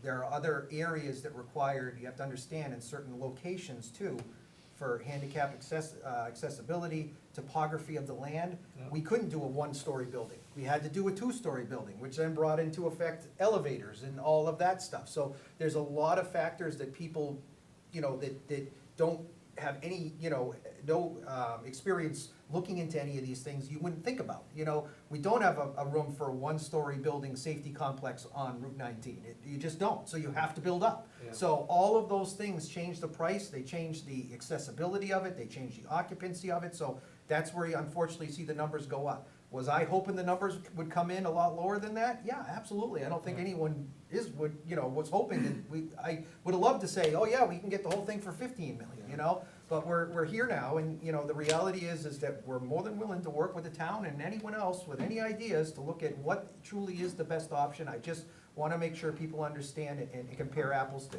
apples and oranges to oranges at the end of the day. Are those people gonna be at that meeting on the 27th? Who's that? Tecton? Oh, Oh, yeah, yeah. they're gonna be presenting. Because I would like to know, if I go, again, I'm not gonna go if I feel like I'm wasting my time. But I would like to go and say, if the chief says he can end up with a closet for an office, is that allowed? And if he says, no, there's a certain requirement, you know, per law that they have to have so many square That's not a feet. requirement, yeah. Well, Yeah. okay, but I'm just trying to say, that building could be reduced probably a lot in size if these guys have some input. That's my opinion. more input. And again, I'm not here argumenting, I'm just trying to say, if we gotta cut the cost, then we should really cut the cost to what they can use. And still leave room for expansion, I mean, you know, for later years, or whatever. Yeah, I mean, I think he put out the number, it's $1,000 a square foot for construction, so anything that can be cut, you know, is, you're saving $1,000 a square foot. But, you know, with the same token, that this building is going to last 30, 50 years, don't be a penny wise and a pound foolish, because, you know, 10 years from now, you don't wanna be. Outgrow it. You don't wanna be outgrown and say, oh, by the way, you know, I need more space, or I need this, I need that, because the chief is right. And that's all I'm trying to It's too say, that's small all I'm now. trying to It's bring too to the small. conversation, and the reality is, we're talking, Oh my God. they're saying 30 to 50 years, the reality is, our stations are 75 years old now. Right. and So my point is exactly that, is that we know that it's not gonna be 50 years. We know it's gonna be 75 years or more before, even if we built it tomorrow, before we're gonna address it again. So we just gotta be careful how we do it, is all I'm saying. That's all I'm trying to relay.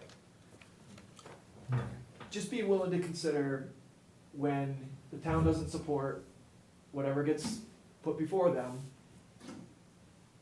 maybe the bank building could be, and again, not that I'm advocating for the bank building per se, but it's probably the only real option that I can think of in town. Probably, yeah.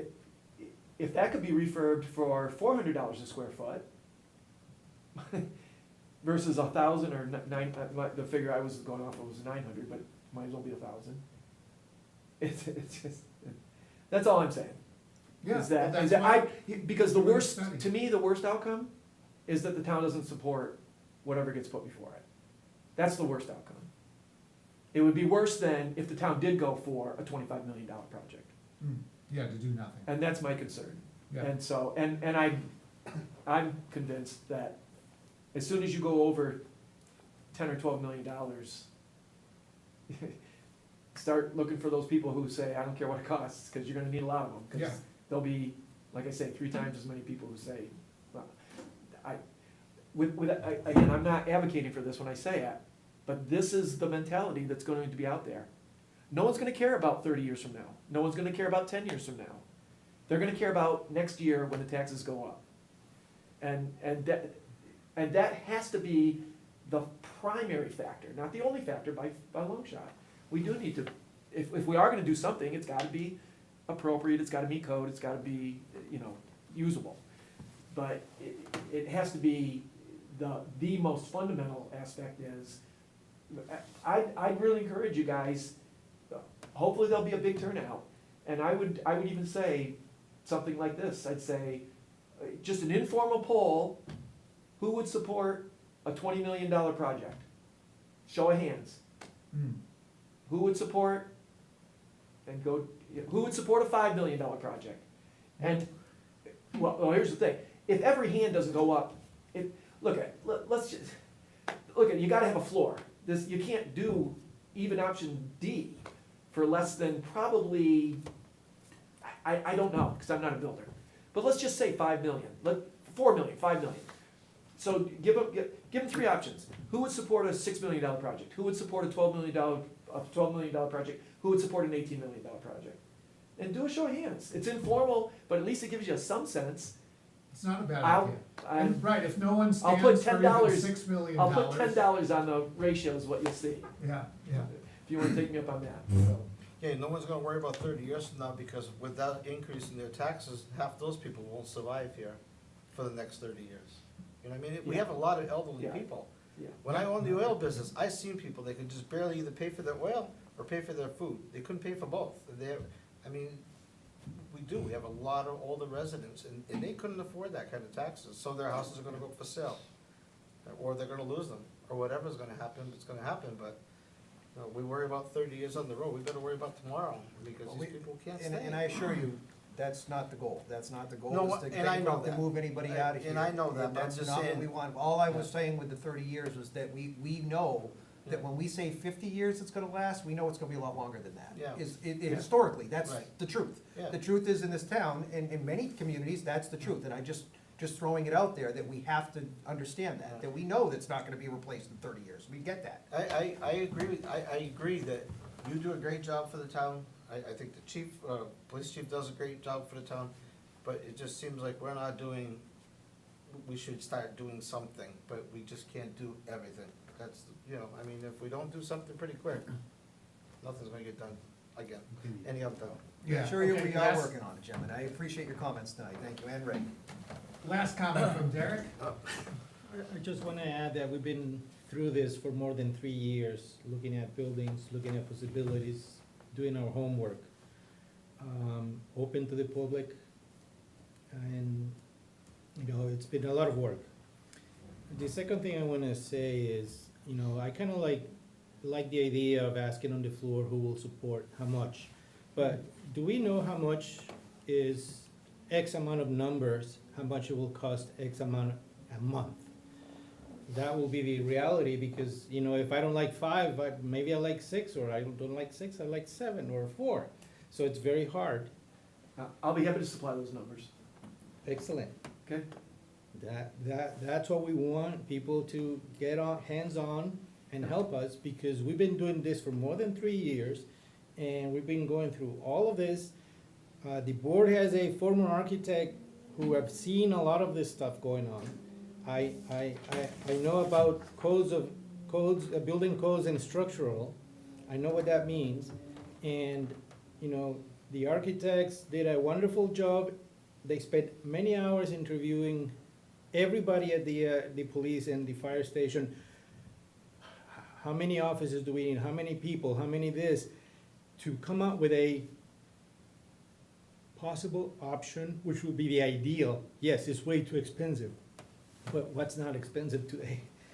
So that's the only comment I wanted, you know, 2 comments I want to say before finishing this up. All right. All right, so moving on, Joe, okay, make it quick. Joe Conrad, resident. Charlie Kirk will be proud tonight. This is what he was all for.